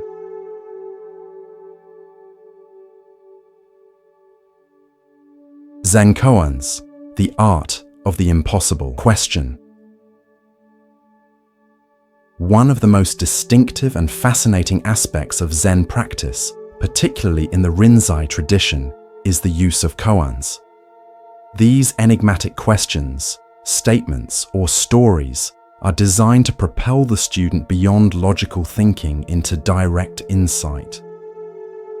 A koan isn't a riddle with a clever solution, nor is it nonsense designed to frustrate the intellect, though it certainly does that. Rather, it's a precision tool crafted to create a particular kind of crisis. A crisis of meaning that, when fully experienced, can open into breakthrough. Famous koans include, "What is the sound of one hand clapping? What was your original face before your parents were born? Does a dog have Buddha nature? If you meet the Buddha on the road, kill him." When a student is given a koan, they're expected to meditate on it day and night, bringing their whole being to this impossible question. The usual approaches of logical analysis, metaphorical interpretation, or philosophical speculation all fail to crack the koan. That's precisely the point.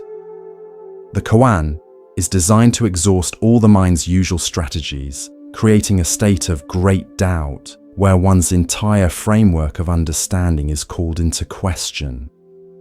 In this state of not knowing, something new can emerge, a direct, non-conceptual insight.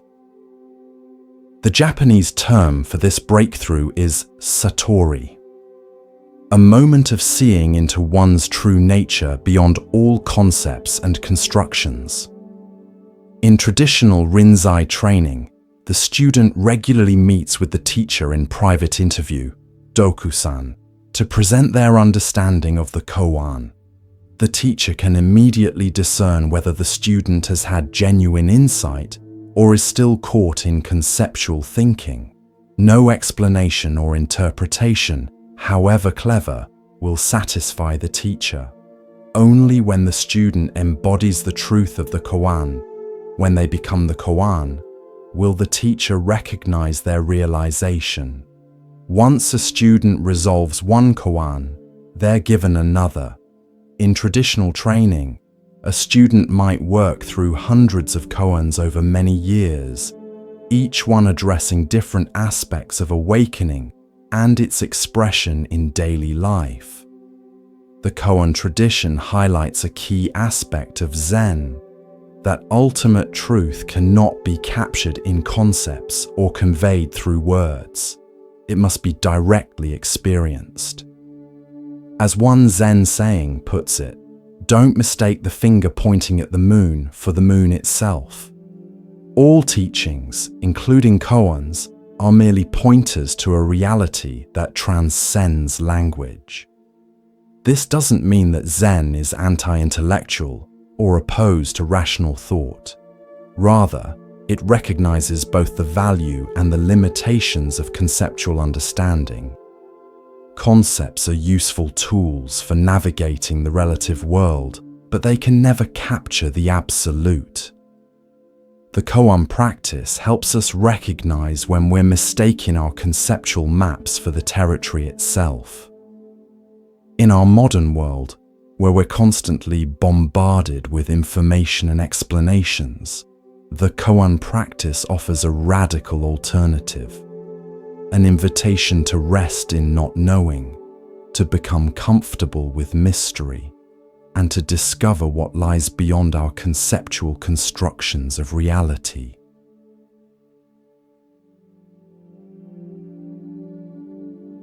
Zen stories and their meanings.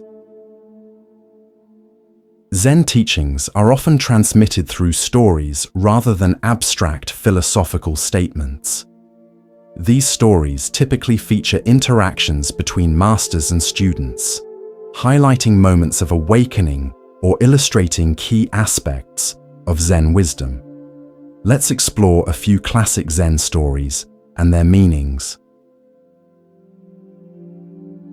A university professor went to visit a famous Zen master. While the master quietly served tea, the professor talked about Zen. The master poured the visitor's cup full and then kept pouring.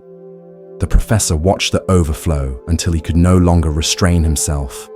"Stop. The cup is over full. No more will go in." "Like this cup," the master said, "you are full of your own opinions and speculations. How can I show you Zen unless you first empty your cup?" This simple story illustrates a fundamental requirement for learning: the willingness to set aside preconceptions and approach a subject with beginner's mind. When we're filled with our own ideas, judgments, and beliefs, there's no room for new understanding to enter.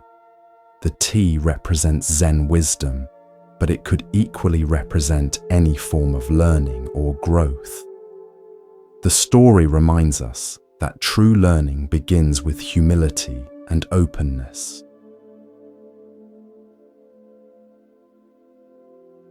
A man traveling across a field encountered a tiger. He fled, the tiger chasing after him. Coming to a precipice, he caught hold of the root of a wild vine and swung himself down over the edge. The tiger sniffed at him from above. Trembling, the man looked down to where, far below, another tiger was waiting to eat him. Only the vine sustained him. Two mice, one white and one black, little by little started to gnaw away at the vine. The man saw a luscious strawberry near him. Grasping the vine with one hand, he plucked the strawberry with the other. How sweet it tasted. This vivid story captures the human condition with remarkable economy. The tigers represent the past and future, regrets and memories behind us, fears and anxieties ahead.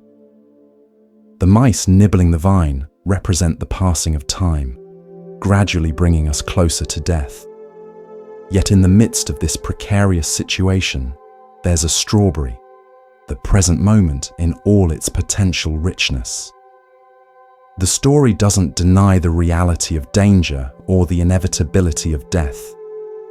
Rather, it suggests that even in the most difficult circumstances, the present moment offers the possibility of genuine aliveness and appreciation. The man's ability to fully taste the strawberry represents our capacity to be present even amid difficulty.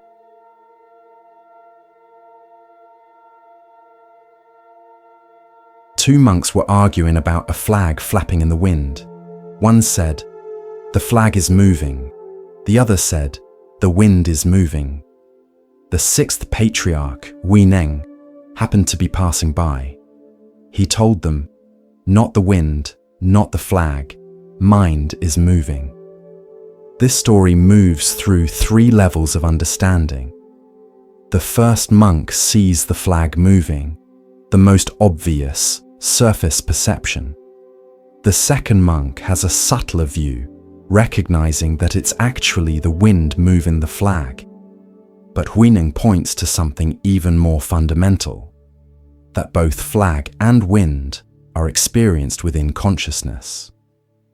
Without a perceiving mind, there would be no experience of flag or wind at all. The story invites us to look beyond surface appearances to the deeper nature of experience. All perception happens within consciousness, yet we typically attribute reality to the objects of perception while overlooking the consciousness in which they appear. This recognition points toward the non-dual nature of reality, where subject and object, inside and outside, are not ultimately separate.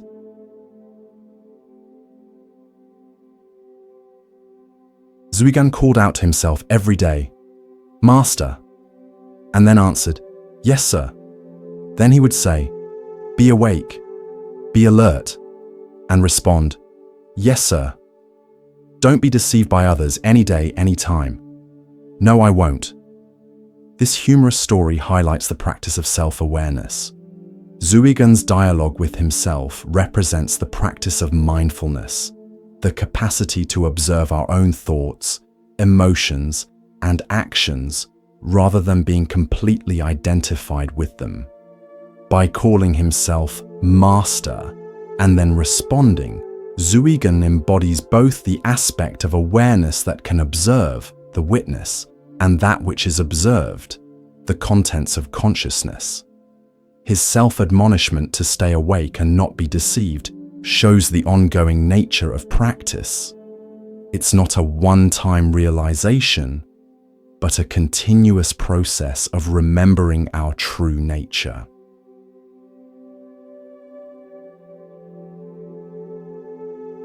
There once was a Zen master named Hakuin who lived in a town in Japan.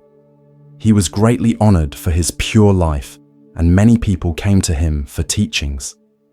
Then one day, a beautiful girl who lived nearby became pregnant. Her angry parents demanded to know who the father was.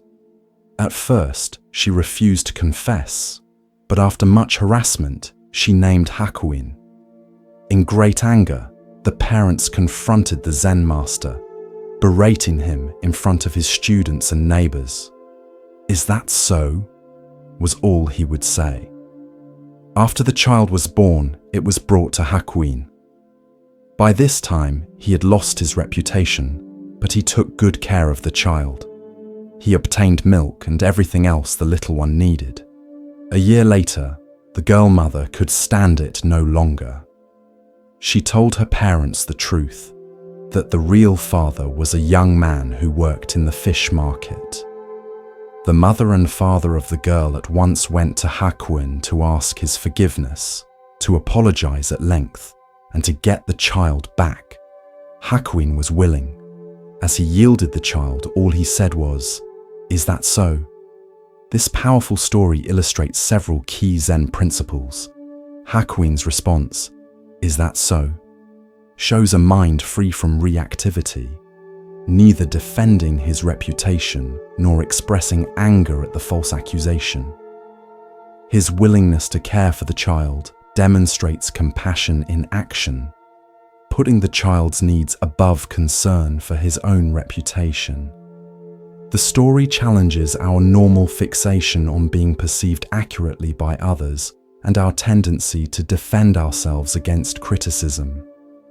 Hakuin's equanimity in the face of both condemnation and later praise shows a freedom from the 8 worldly winds that typically buffet our emotional state: praise and blame, gain and loss, pleasure and pain, fame and disrepute.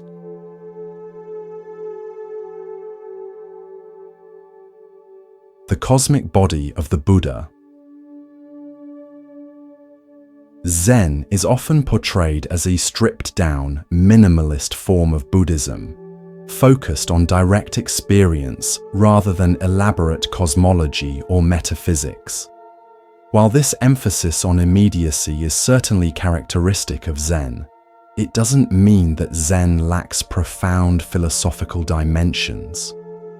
One of the most important philosophical foundations of Zen is the concept of the Dharmakaya, often translated as the cosmic body of the Buddha or the body of truth. This refers not to the physical body of the historical Buddha, but to the ultimate nature of reality itself. In Mahayana Buddhism, the Buddha is understood to have 3 bodies or aspects: Trikaya, Nirmanakaya, the transformation body, the physical, historical Buddha who taught in India, Buddha as human teacher, Sambhogakaya, the body of mutual enjoyment, Buddha as experienced in visions, dreams, and meditation, a more subtle manifestation, Dharmakaya, the truth body, the ultimate reality or Buddha nature that is the true nature of all things, formless, timeless, and beyond all conceptualization. The Dharmakaya is not separate from the world of form, but is its very essence. It's like the ocean in relation to waves. Each wave, phenomenon, is a temporary expression of the underlying ocean, Dharmakaya. This understanding of the Dharmakaya relates closely to the teaching of emptiness, sunyata, and dependent origination, pratitya samutpada. Everything that exists does so interdependently, without any fixed, independent essence. This emptiness of separate self-nature is not a vacuum or nihilistic void, but rather the infinite potential from which all forms arise. Zen poetry, painting, and other arts often attempt to evoke this understanding of the Dharmakaya. The empty space in a painting, the silence between notes in music, or the pause in a poem might point toward this formless reality that paradoxically gives rise to all forms. In everyday Zen practice, the Dharmakaya is not something to be sought outside of ordinary experience. Rather, it's recognized as the very nature of this moment, the suchness or thusness, tathata of reality, when perceived without the filters of conceptual thinking. As Zen Master Dogen put it, if you cannot find the truth right where you are, where else do you expect to find it?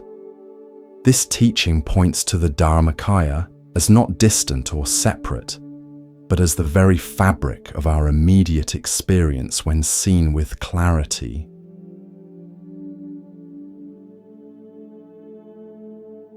The cosmic game of hide and seek. One way to understand Zen, and indeed all of Buddhism, is as a response to a cosmic game of hide and seek that we're all playing. This game begins with our true nature, Buddha nature or Dharmakaya, hiding from itself by pretending to be separate individuals with limited awareness. In this game, the infinite, boundless consciousness that is our true nature pretends to forget itself. It takes on the disguise of being a separate entity, a person with a name, history, personality, and concerns, located inside a physical body and separate from the rest of the universe. This disguise or masquerade is so convincing that we completely forget it's a game. We believe with absolute conviction that we are indeed these separate entities, and this belief becomes the foundation for all our suffering. From the sense of being a separate self comes fear, desire, competition, loneliness, and all the other forms of psychological pain that humans experience. The Buddha's awakening was simply the recognition of this game for what it is. He saw through the disguise and remembered his true nature, not as a separate individual named Siddhartha, but as the boundless awareness in which all experience arises. This realization didn't make him less human. Rather, it allowed him to live his humanity more fully, without the constrictions and suffering that come from mistaken identity. Zen practice is essentially about seeing through this cosmic masquerade. Through meditation, koans, mindful living, and other practices, we gradually, or sometimes suddenly, recognize our true nature. We discover that what we've been seeking, peace, wholeness, freedom, is what we actually are when we stop pretending to be something less. This insight is often described as waking up, as if from a dream in which we were playing a limited character. The awakening doesn't destroy the character. We still have personalities, bodies, preferences, and relationships. But we no longer mistake the character for our fundamental identity. We can play our human role with more freedom, creativity, and compassion because we're no longer trapped in it. In this light, enlightenment is not the achievement of some special state or the acquisition of supernatural powers. It's simply the recognition of what has always been the case, that our true nature is not a separate entity, but the boundless awareness in which all experience appears. As the Zen saying goes, before enlightenment, chop wood and carry water. After enlightenment, chop wood and carry water. The activities don't change, but our relationship to them transforms completely.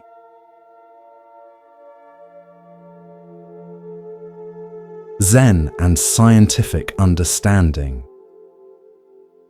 In recent decades, there has been growing interest in the relationship between Zen insights and modern scientific understanding. While Zen and science arise from different cultural contexts and employ different methods, they can be seen as complementary approaches to understanding reality. One area of particular overlap is the scientific investigation of consciousness and its relationship to the brain. Neuroscience has made tremendous progress in mapping the neural correlates of various mental states, including those associated with meditation. Studies have shown that long-term meditation practice can lead to measurable changes in brain structure and function, supporting the Zen claim that sustained practice transforms the mind. However, science still faces what philosophers call the hard problem of consciousness: how physical processes in the brain give rise to subjective experience. Here, Zen offers a perspective that challenges basic assumptions of the scientific approach. Rather than seeing consciousness as a product of the brain, Zen suggests that consciousness is fundamental, with physical reality appearing within it. This view aligns with certain interpretations of quantum physics, which suggest that the observer plays a crucial role in the manifestation of physical reality. The famous double-slit experiment demonstrates that at the quantum level, the act of observation affects what is observed, calling into question the strict subject-object division that classical science assumes.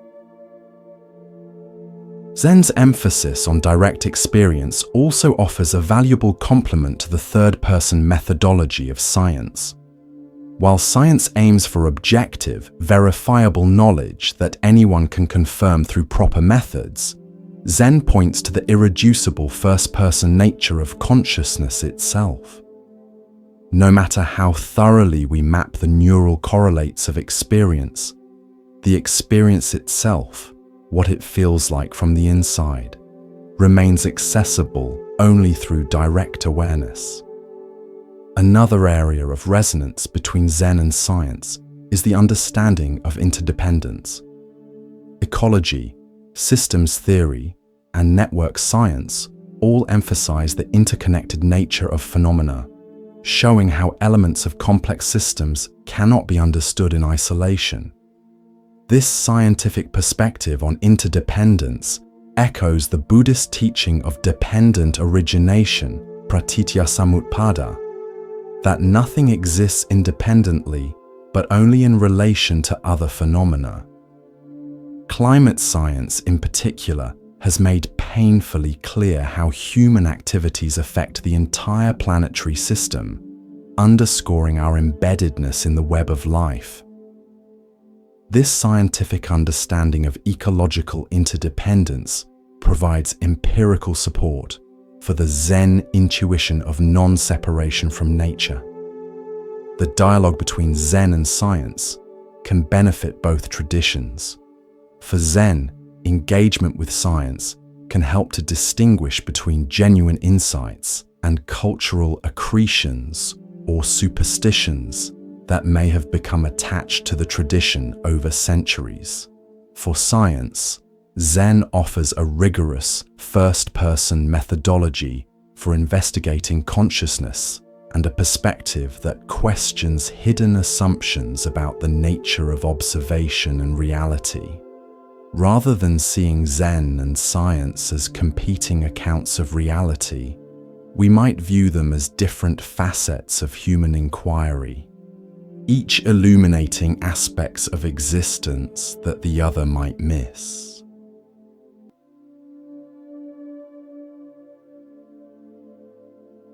Zen's ethical dimensions. While Zen is often associated primarily with meditation and philosophical insights, it also contains profound ethical dimensions. These are not based on commandments from a divine authority, but emerge naturally from the realization of interdependence and the experience of compassion. In traditional Buddhist contexts, ethics is discussed in terms of precepts, guidelines for speech and action that support awakening. The most basic set includes 5 precepts: not killing, not stealing, not engaging in sexual misconduct, not lying, and not using intoxicants. These are not framed as absolute rules, but as training principles that help create conditions conducive to awakening. What distinguishes the Zen approach to ethics is its emphasis on spontaneous, appropriate response rather than adherence to fixed rules.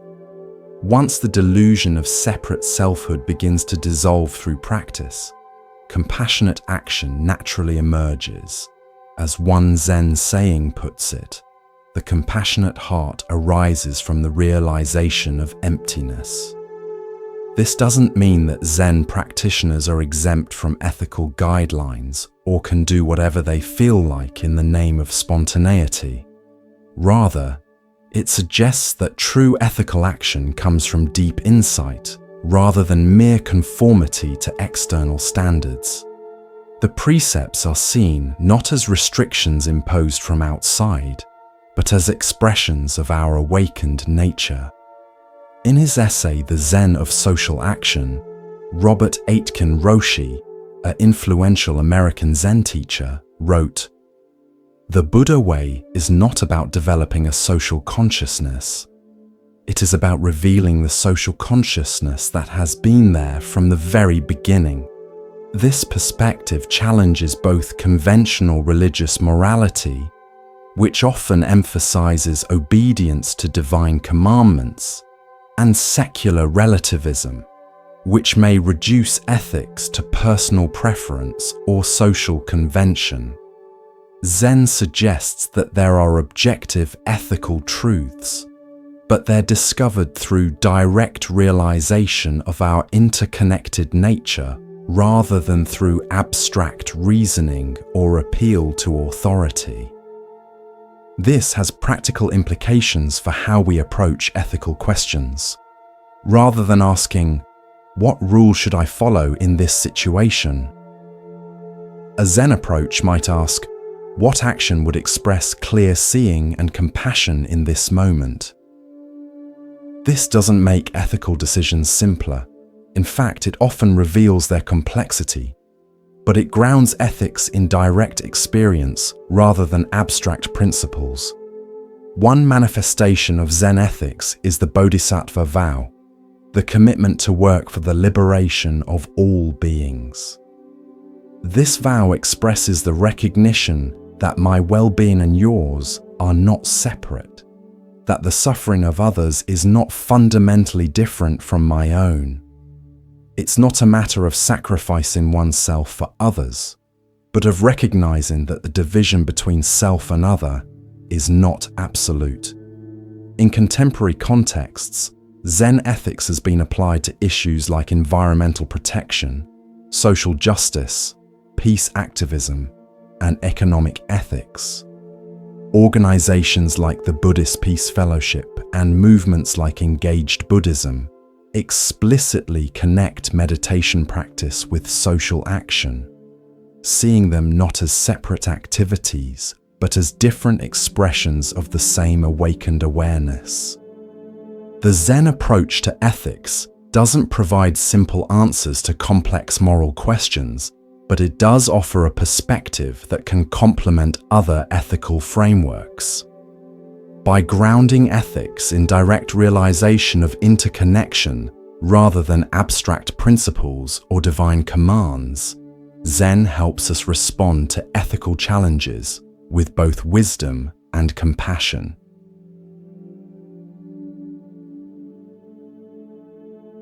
Beyond religion and atheism. Is Buddhism a religion? Is it compatible with science and secular worldviews? These questions have generated countless debates, particularly as Buddhism has spread to Western countries with different cultural and intellectual traditions. The truth is that Buddhism, and Zen in particular, doesn't fit neatly into Western categories of religion versus non-religion, or theism versus atheism. It contains elements that might be considered religious in the Western sense: rituals, monasticism, concepts of rebirth and karma. But it doesn't center on belief in a creator God or divine revelation in the way that the Abrahamic religions do. This ambiguity has led some to present Buddhism as a non-religious spirituality, or even as a purely psychological or philosophical system compatible with any religious belief or none. While this framing has made Buddhism more accessible to secular Westerners, it can also involve selective emphasis on certain aspects of Buddhism while downplaying or reinterpreting others. The Buddha himself rejected both of the dominant religious paradigms of his time: eternalism, the belief in an eternal soul that survives death unchanged, and nihilism, the belief that death is the complete end of the person with no continuing consequences. Instead, he taught a middle way that recognized the reality of moral causation, karma, and continuity between lives without positing as unchanging self or soul. This nuanced position doesn't align with either conventional religious views or materialist atheism. It points to something beyond both, a perspective that recognizes the ultimate emptiness of all conceptual positions, while affirming the reality of interdependence and moral causation. In this light, we might understand Zen as a religion of no religion, a path that uses religious forms, meditation, ritual, community practice, to point to a reality beyond all concepts, including religious ones. The purpose of Zen practice isn't to confirm or deny religious beliefs, but to experience directly the nature of reality beyond belief altogether. This approach doesn't mean that Zen is anti-religious or that it views traditional religious forms as unimportant. Rather, it recognizes both the value and the limitations of religious expression. As one Zen teacher put it, "The finger pointing to the moon is not the moon, but without the finger, you might not notice the moon." For modern practitioners navigating this territory, there's no single right approach. Some may find it valuable to engage fully with the religious dimensions of Zen, including rituals, devotional practices, and traditional cosmology. Others may focus primarily on meditation practice and philosophical insights, while setting aside elements that seem culturally specific or metaphysically speculative. What matters is not whether we categorize Zen as religious or non-religious, but whether the practices and insights help us wake up from delusion and live with greater wisdom and compassion. In this sense, Zen is pragmatic rather than dogmatic, concerned more with what works to reduce suffering than with doctrinal correctness. This pragmatic approach aligns with the Buddha's famous parable of the poisoned arrow. When questioned about metaphysical matters, like whether the world is eternal or finite, the Buddha compared such inquiries to a man shot with a poisoned arrow who refuses treatment until he knows who shot the arrow, what wood it's made from, and so on. The urgent matter is removing the arrow and treating the wound, not satisfying philosophical curiosity. In our contemporary context, where religious and secular worldviews often seem locked in conflict, Zen offers a refreshing alternative, neither accepting nor rejecting either position, but pointing to a direct experience that transcends conceptual divisions altogether.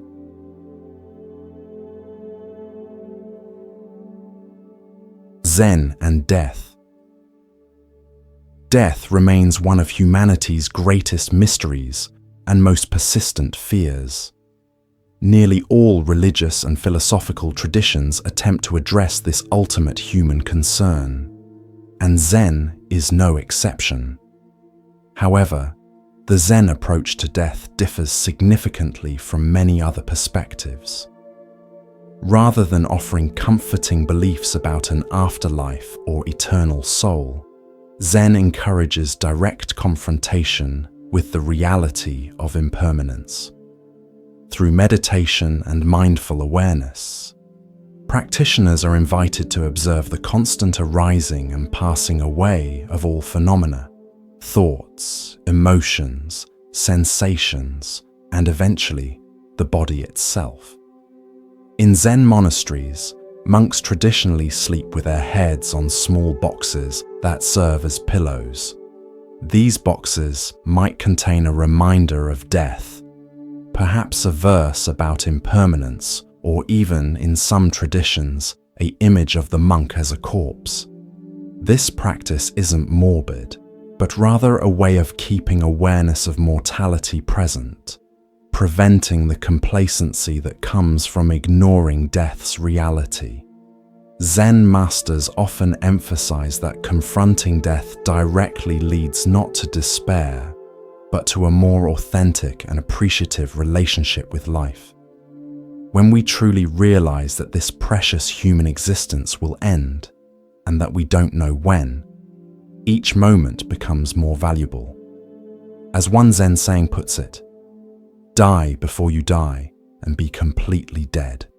Then do whatever you want, it's all good." This enigmatic instruction points to a psychological or spiritual death, the death of the ego or separate self-sense, that paradoxically leads to more vibrant living.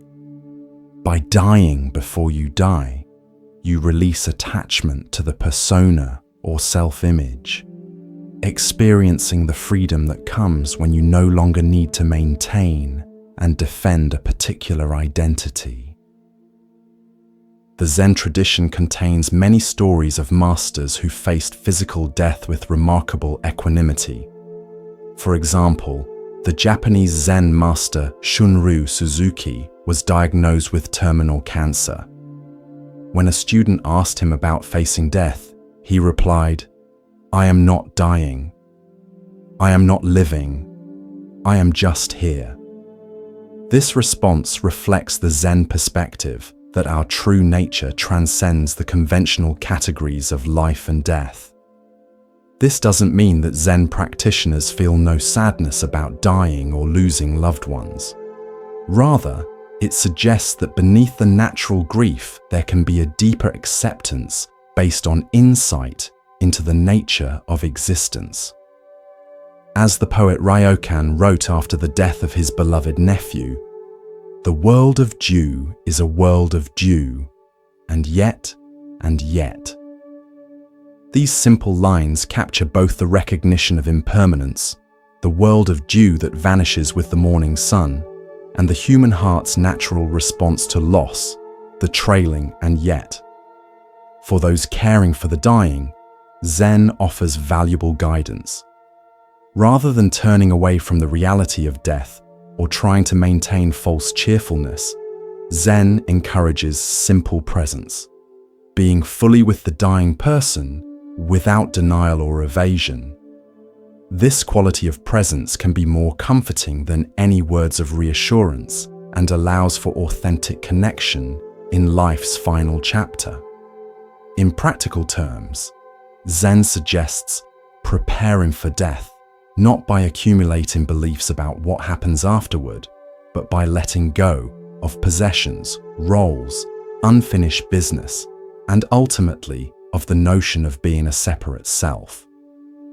This process of releasing attachment doesn't happen all at once, but gradually through consistent practice. Whether or not there is continuity of consciousness after physical death, a question on which various Buddhist traditions hold different views, the Zen approach emphasizes working with the mind in this life. By developing awareness of our true nature beyond the conventional self, we establish a perspective from which death appears not as an absolute end, but as another transformation in the endless dance of form and emptiness.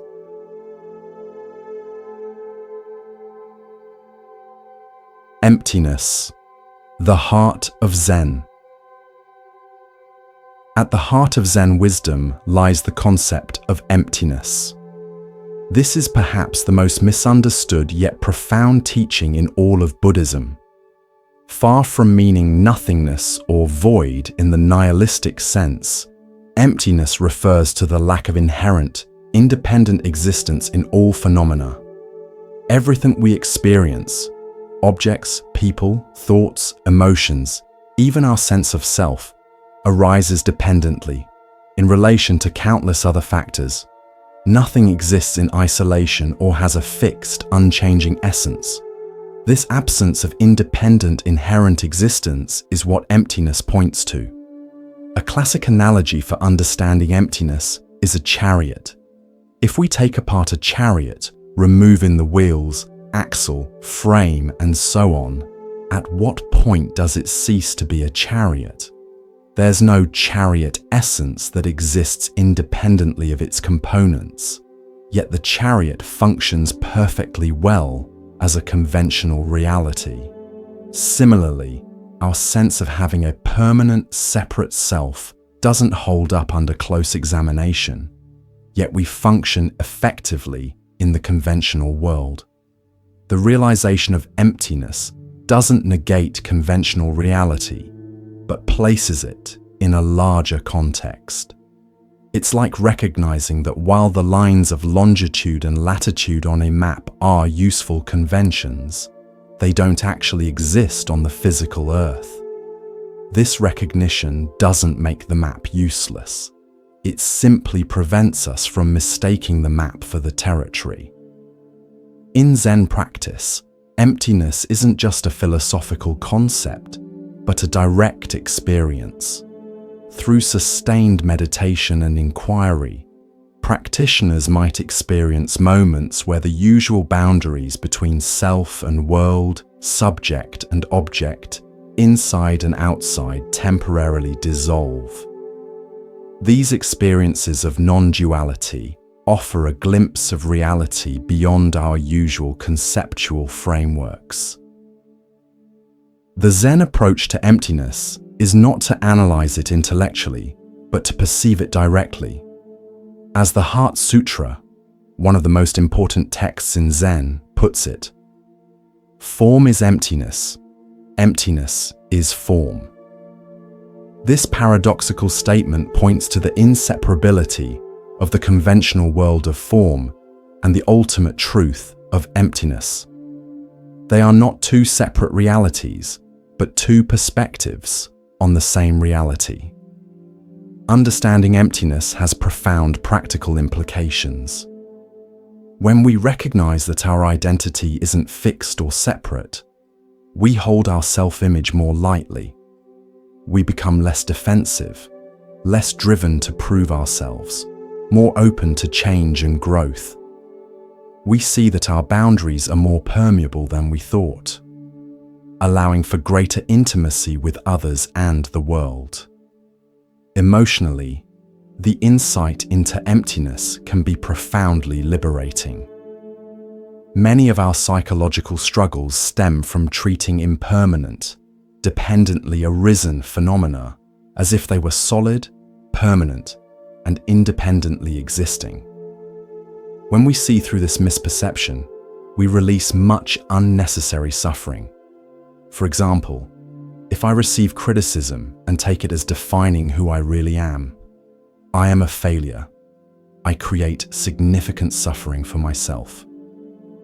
If I recognize that both I and failure are empty concepts without inherent existence, useful conventions in certain contexts, but not absolute truths, the sting of criticism diminishes considerably. I can learn from feedback without being defined by it.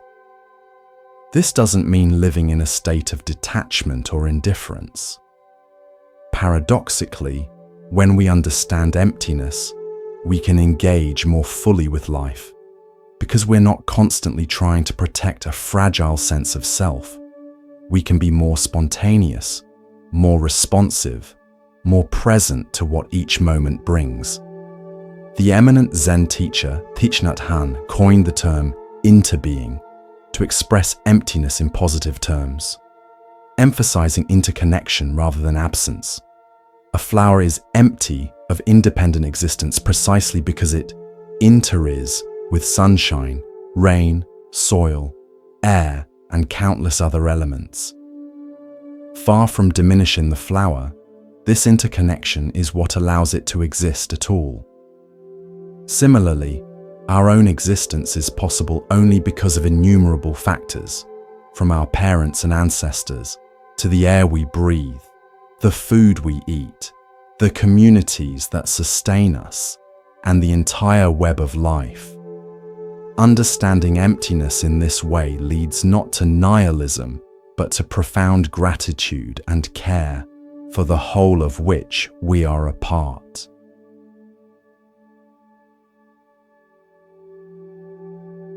The path of not seeking. One of the most distinctive and paradoxical aspects of Zen is its emphasis on not seeking or non-attainment. While most spiritual paths focus on achieving something, whether enlightenment, salvation, or inner peace, Zen often emphasizes that there's nothing to attain that isn't already present. This creates a fascinating predicament for the Zen student. If enlightenment is already present as our true nature, why practice at all? Yet if we don't practice, we remain caught in delusion. So we practice, but not to get something we lack, rather to uncover what has been present all along. As Zen Master Dogen put it, if you cannot find the truth right where you are, where else do you expect to find it? This statement points to the immediacy of awakening, not as a distant goal to be achieved through years of effort, but as the very nature of this present moment when seen clearly. The Zen approach to this paradox is sometimes called effortless effort, or the action of non-action, Wu Wei in Chinese. It's not about straining to reach a goal, but about allowing our true nature to manifest without interference from our conditioned patterns of thinking and doing. This doesn't mean Zen practice is easy or that no effort is involved. Especially in the beginning stages, considerable effort may be needed to establish a consistent meditation practice, to work with challenging emotions, and to break habitual patterns. But the quality of this effort is different from striving for achievement. It's more like the effort involved in letting go than in grasping. A famous Zen story illustrates this perfectly. A student asked his teacher, "I've been at this monastery for 3 years, but I haven't made any progress. Perhaps I should leave." The teacher asked, "What do you expect to achieve?" The student replied, "I want to become a Buddha." The teacher picked up a tile and began polishing it. When the student asked what he was doing, the teacher said, "I'm polishing this tile to make a mirror." The student protested, "No amount of polishing will turn a tile into a mirror."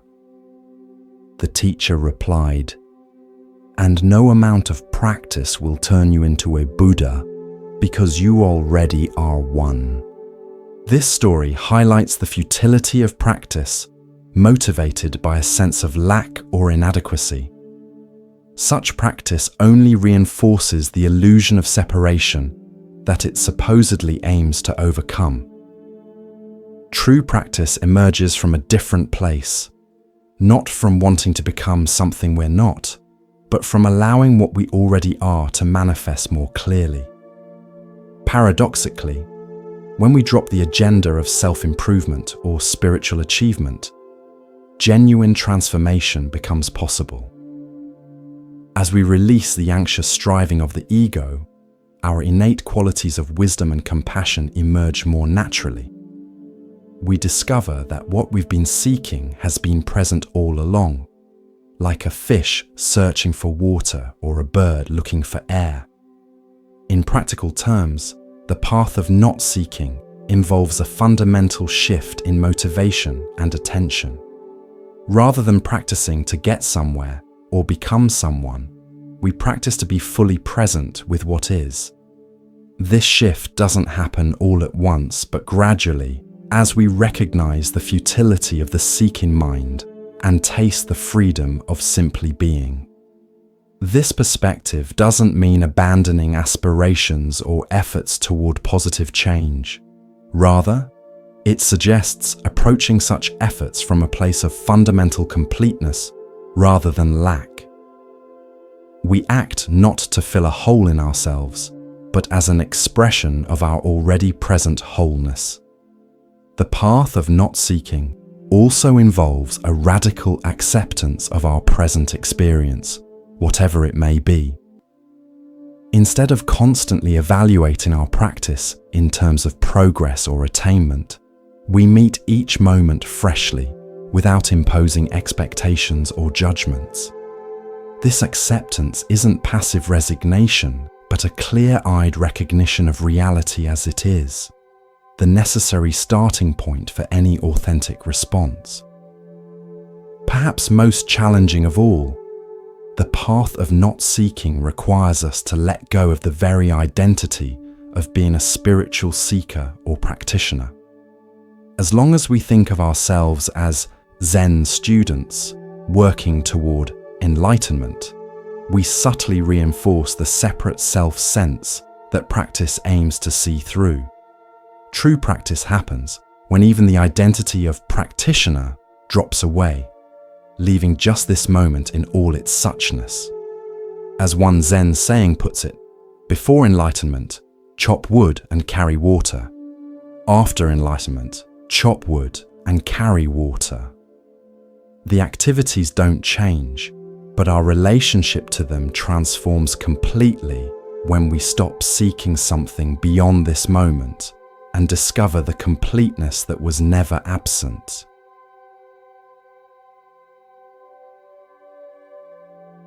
The many faces of Zen practice. While meditation is the heart of Zen practice, there are many other forms through which Zen wisdom can be cultivated and expressed.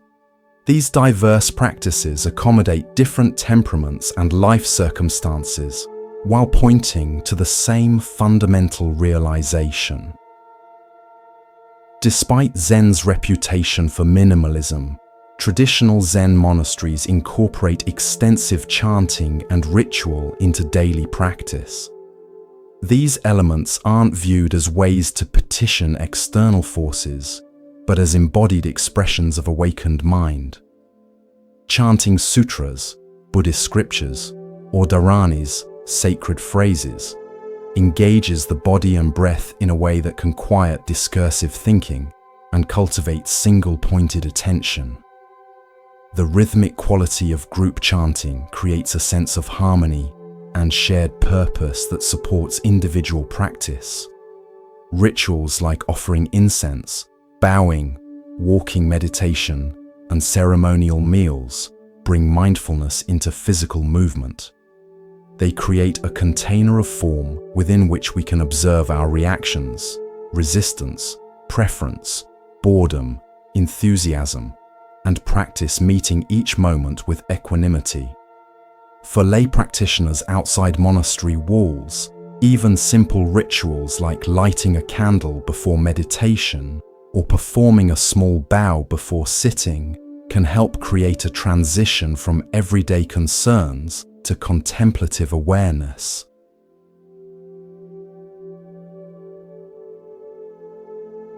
In Zen monasteries, work is not separate from meditation, but an integral part of practice. Whether cooking, cleaning, gardening, or maintaining buildings, each task is approached with the same attentive presence as formal sitting meditation. This integration of work and practice dissolves the artificial boundary between spiritual activities and ordinary life. It challenges the tendency to seek special experiences in meditation while remaining distracted or disconnected during practical tasks. Through work practice, we learn to bring full awareness to activities that might otherwise be done on autopilot. We discover that any activity approached with mindfulness can reveal the same insights as formal meditation.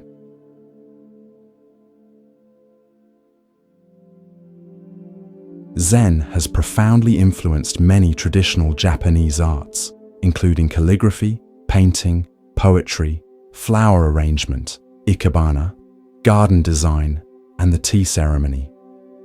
These arts aren't considered mere hobbies or aesthetic pursuits, but genuine paths of awakening. In Zen arts, technical mastery is necessary, but not sufficient. The true aim is to move beyond technique to spontaneous expression that emerges when the separate self momentarily drops away.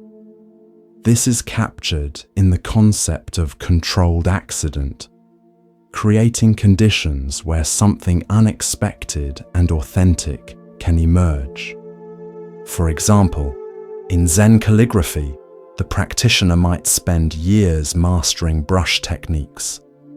But the most powerful calligraphy happens when the calligrapher no longer thinks about technique and instead becomes one with the brush, ink, and paper.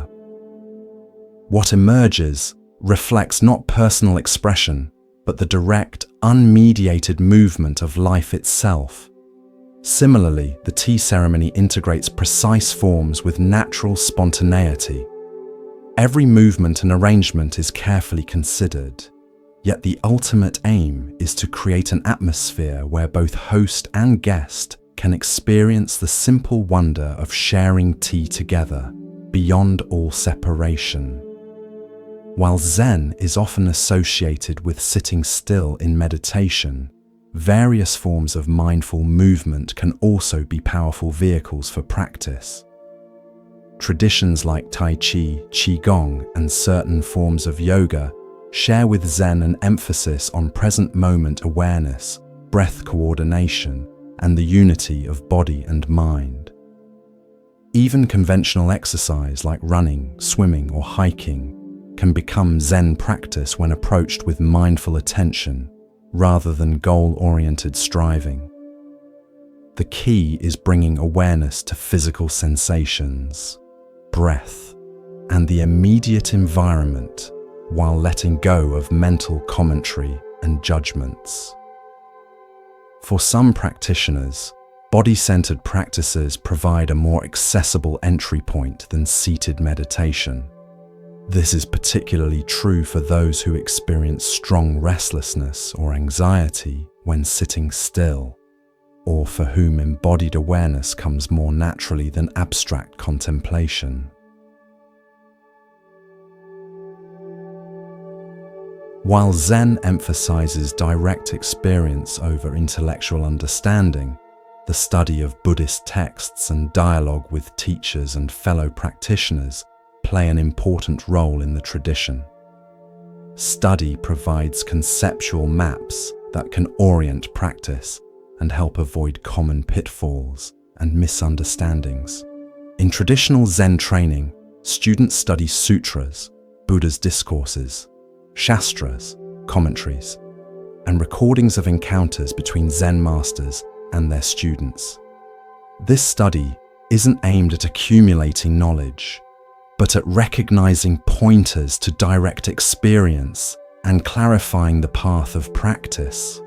Dialogue with teachers, whether in formal settings like private interviews, dokusan, or in casual conversations, allows for direct interaction with someone who embodies the teaching.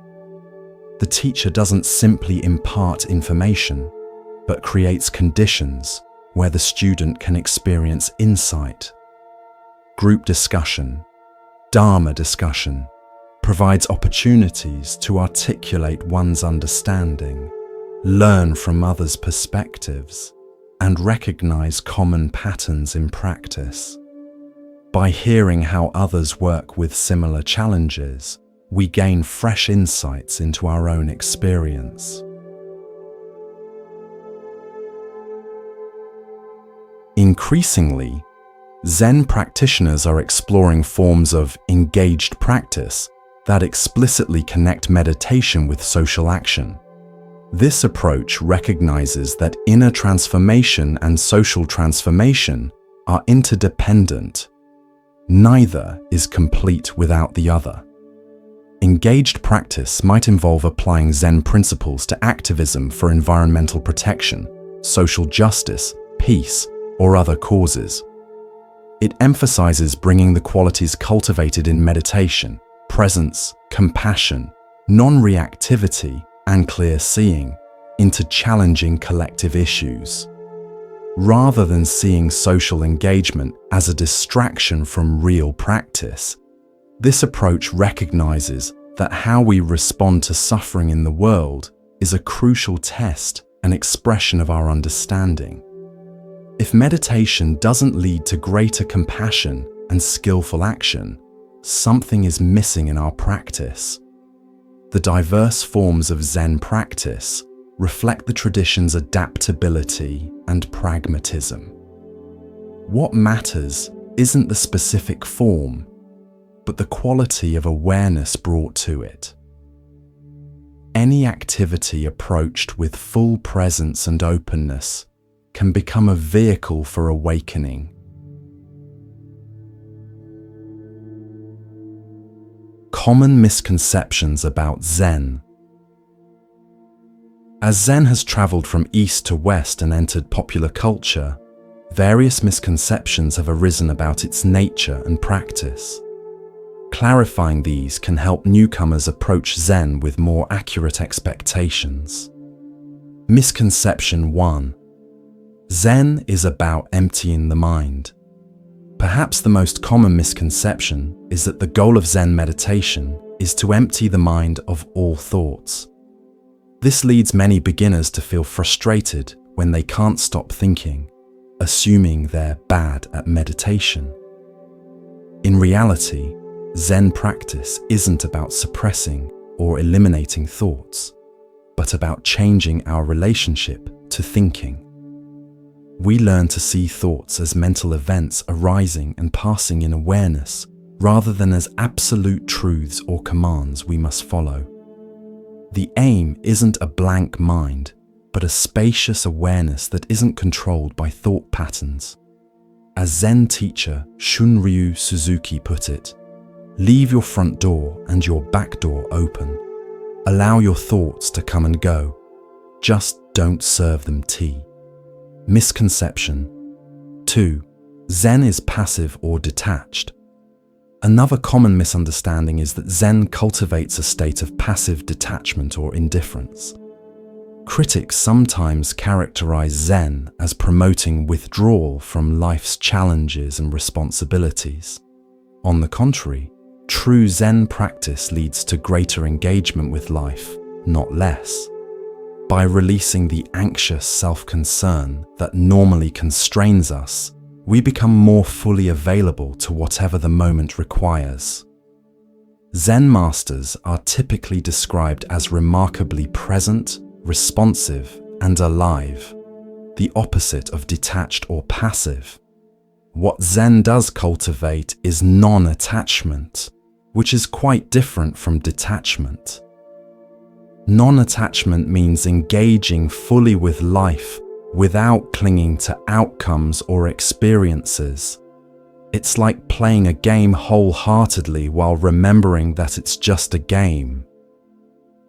Misconception 3. Zen is anti-intellectual. Because Zen emphasizes direct experience over conceptual understanding, it's sometimes portrayed as anti-intellectual or dismissive of critical thinking. This misunderstanding is reinforced by stories of Zen masters responding to questions with seemingly nonsensical answers or physical actions rather than explanations. In truth, Zen doesn't reject intellect, but recognizes both its value and its limitations. Conceptual thinking is a useful tool for navigating the relative world, but it can never capture the absolute.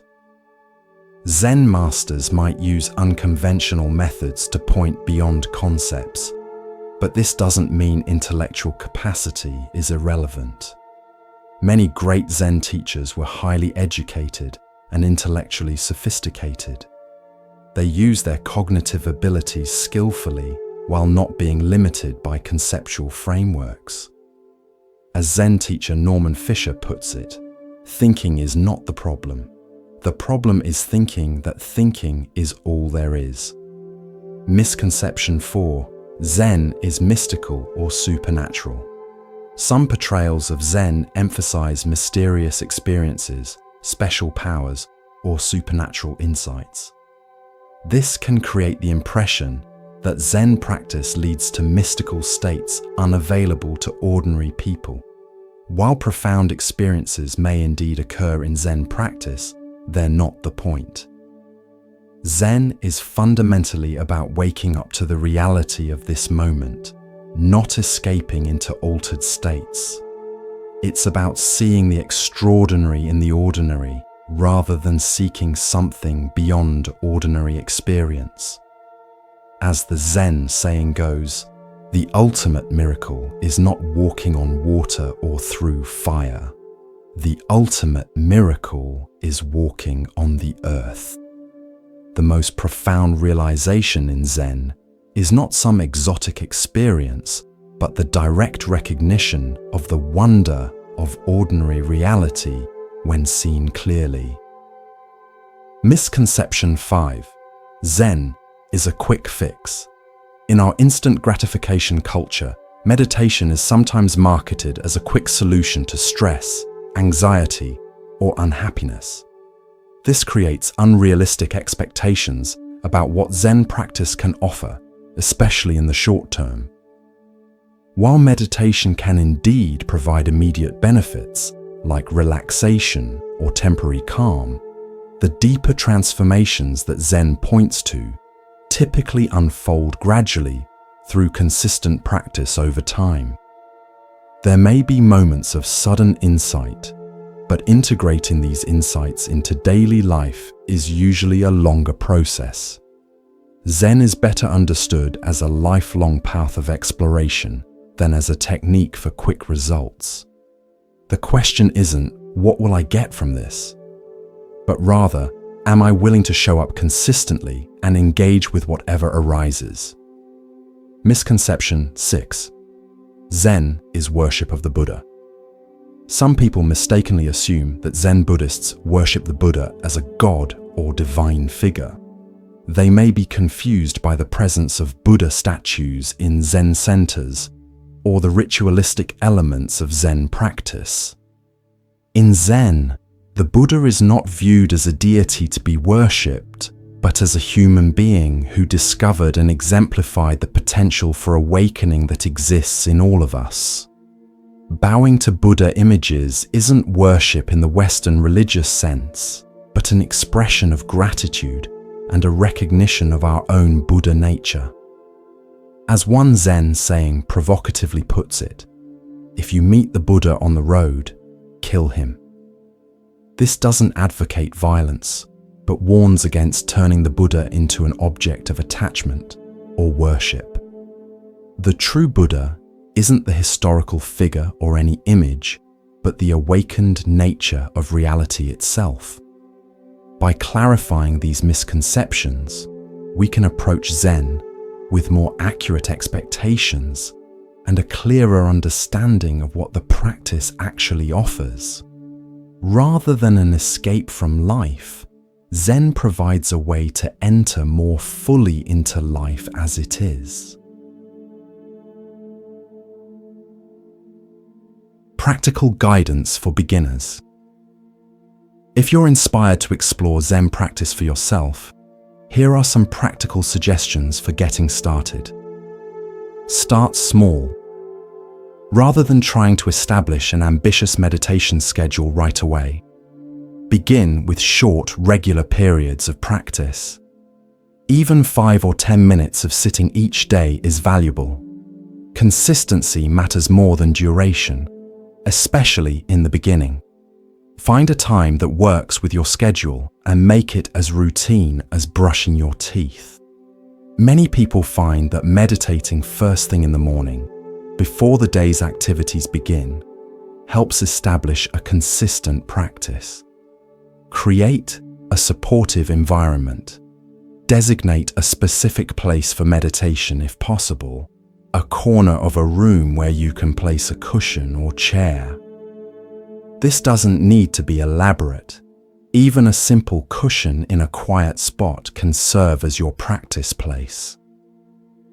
Some people find it helpful to create a small altar with objects that remind them of their intention to practice, perhaps a candle, flower, or meaningful image.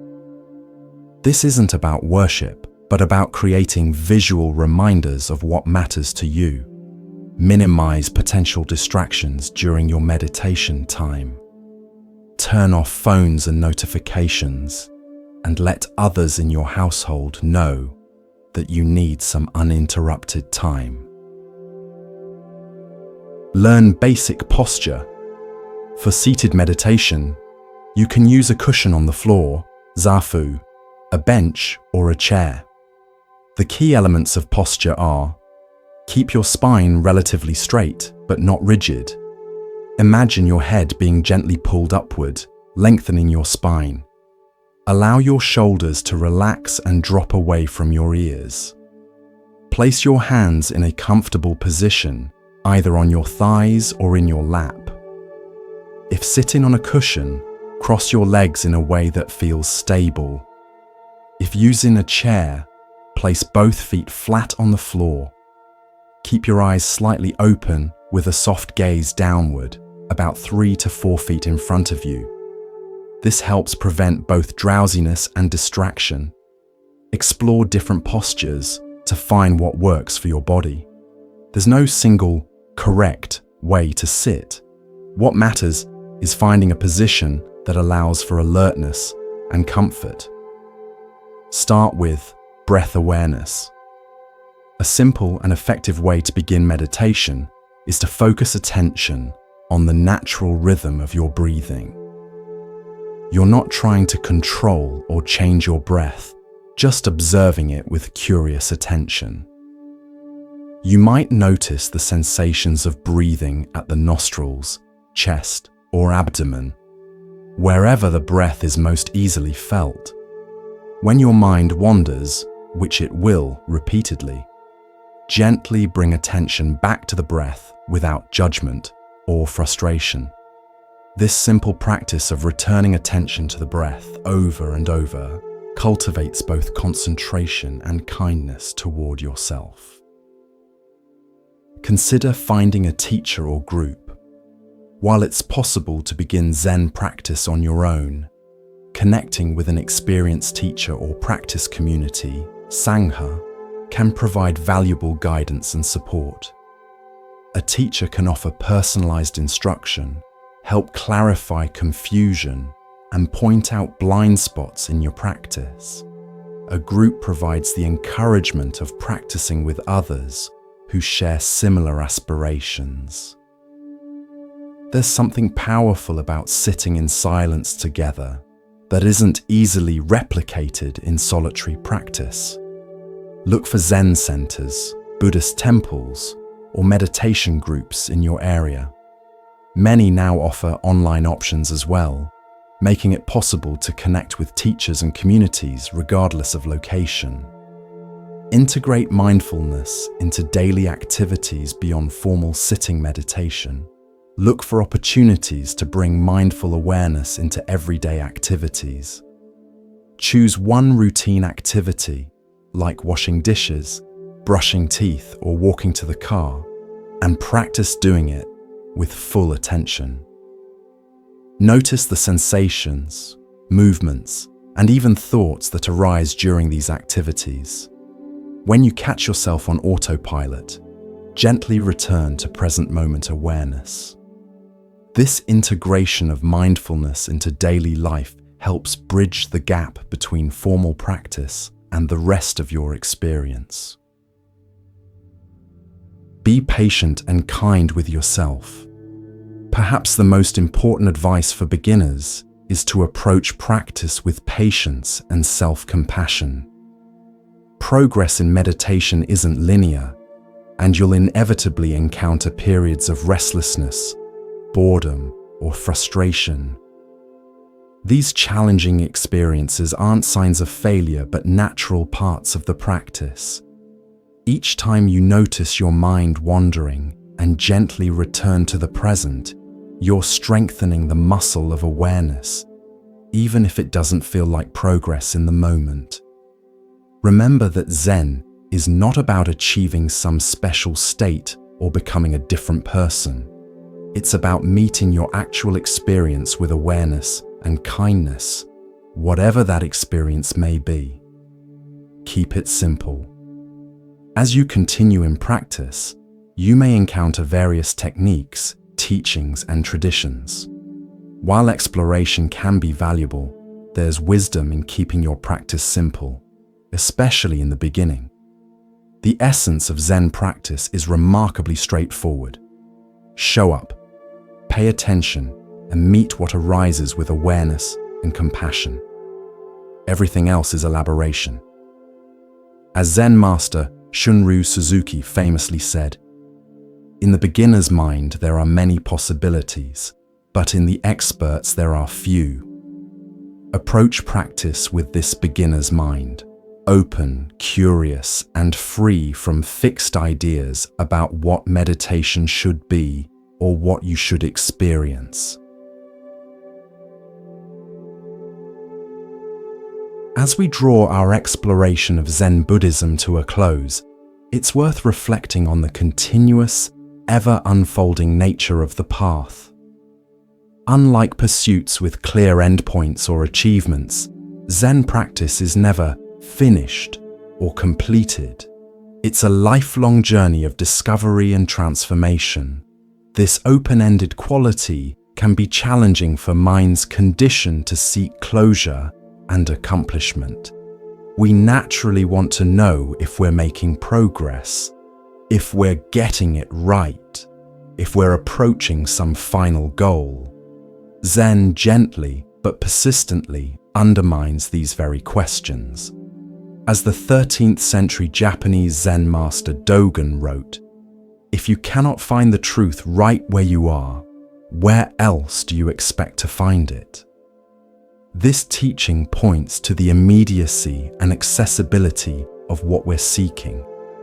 It's not something distant to be attained after years of practice, but the very nature of this moment when seen clearly.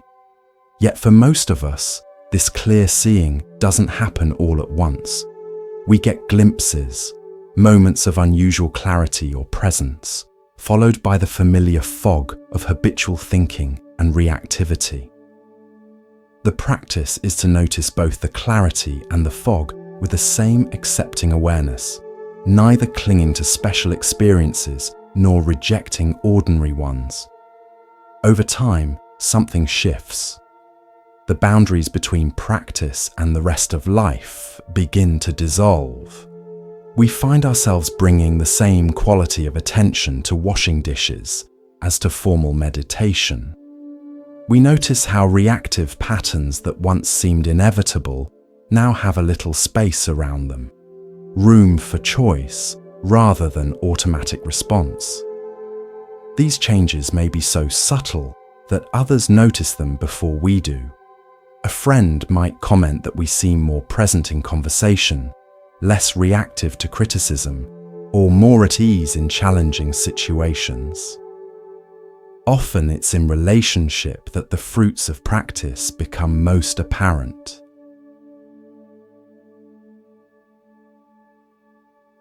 As our exploration of Zen Buddhism comes to a close, it's time to allow your body and mind to drift toward peaceful sleep. Let the concepts and stories we've explored settle gently in your awareness without any effort to remember or understand them. Trust that what's most valuable will remain with you, even as conscious thought relaxes into the embrace of sleep. The wisdom of Zen isn't something to be grasped intellectually but absorbed naturally, like rain soaking into the earth. As you rest, allow yourself to simply be without effort or striving. This effortless being is itself a taste of what Zen points to, the peace that's present when we stop rushing, stop trying to become something different, and allow ourselves to rest in natural awareness. Feel the weight of your body supported by the bed or surface beneath you. Notice the rhythm of your breathing, naturally flowing in and out without your conscious control. Listen to any sounds in your environment without labeling or judging them, just pure hearing. As thoughts arise, perhaps reflecting on what you've heard or planning for tomorrow, or wandering to unrelated matters, simply notice them with gentle awareness. No need to follow them or push them away. Like clouds in the sky, they can drift through the spaciousness of your awareness without disturbing its fundamental tranquility. In these moments before sleep, you're practicing what Zen calls non-doing, not actively trying to accomplish anything, not even trying to fall asleep. This letting go of effort creates the optimal conditions for deep, restorative rest.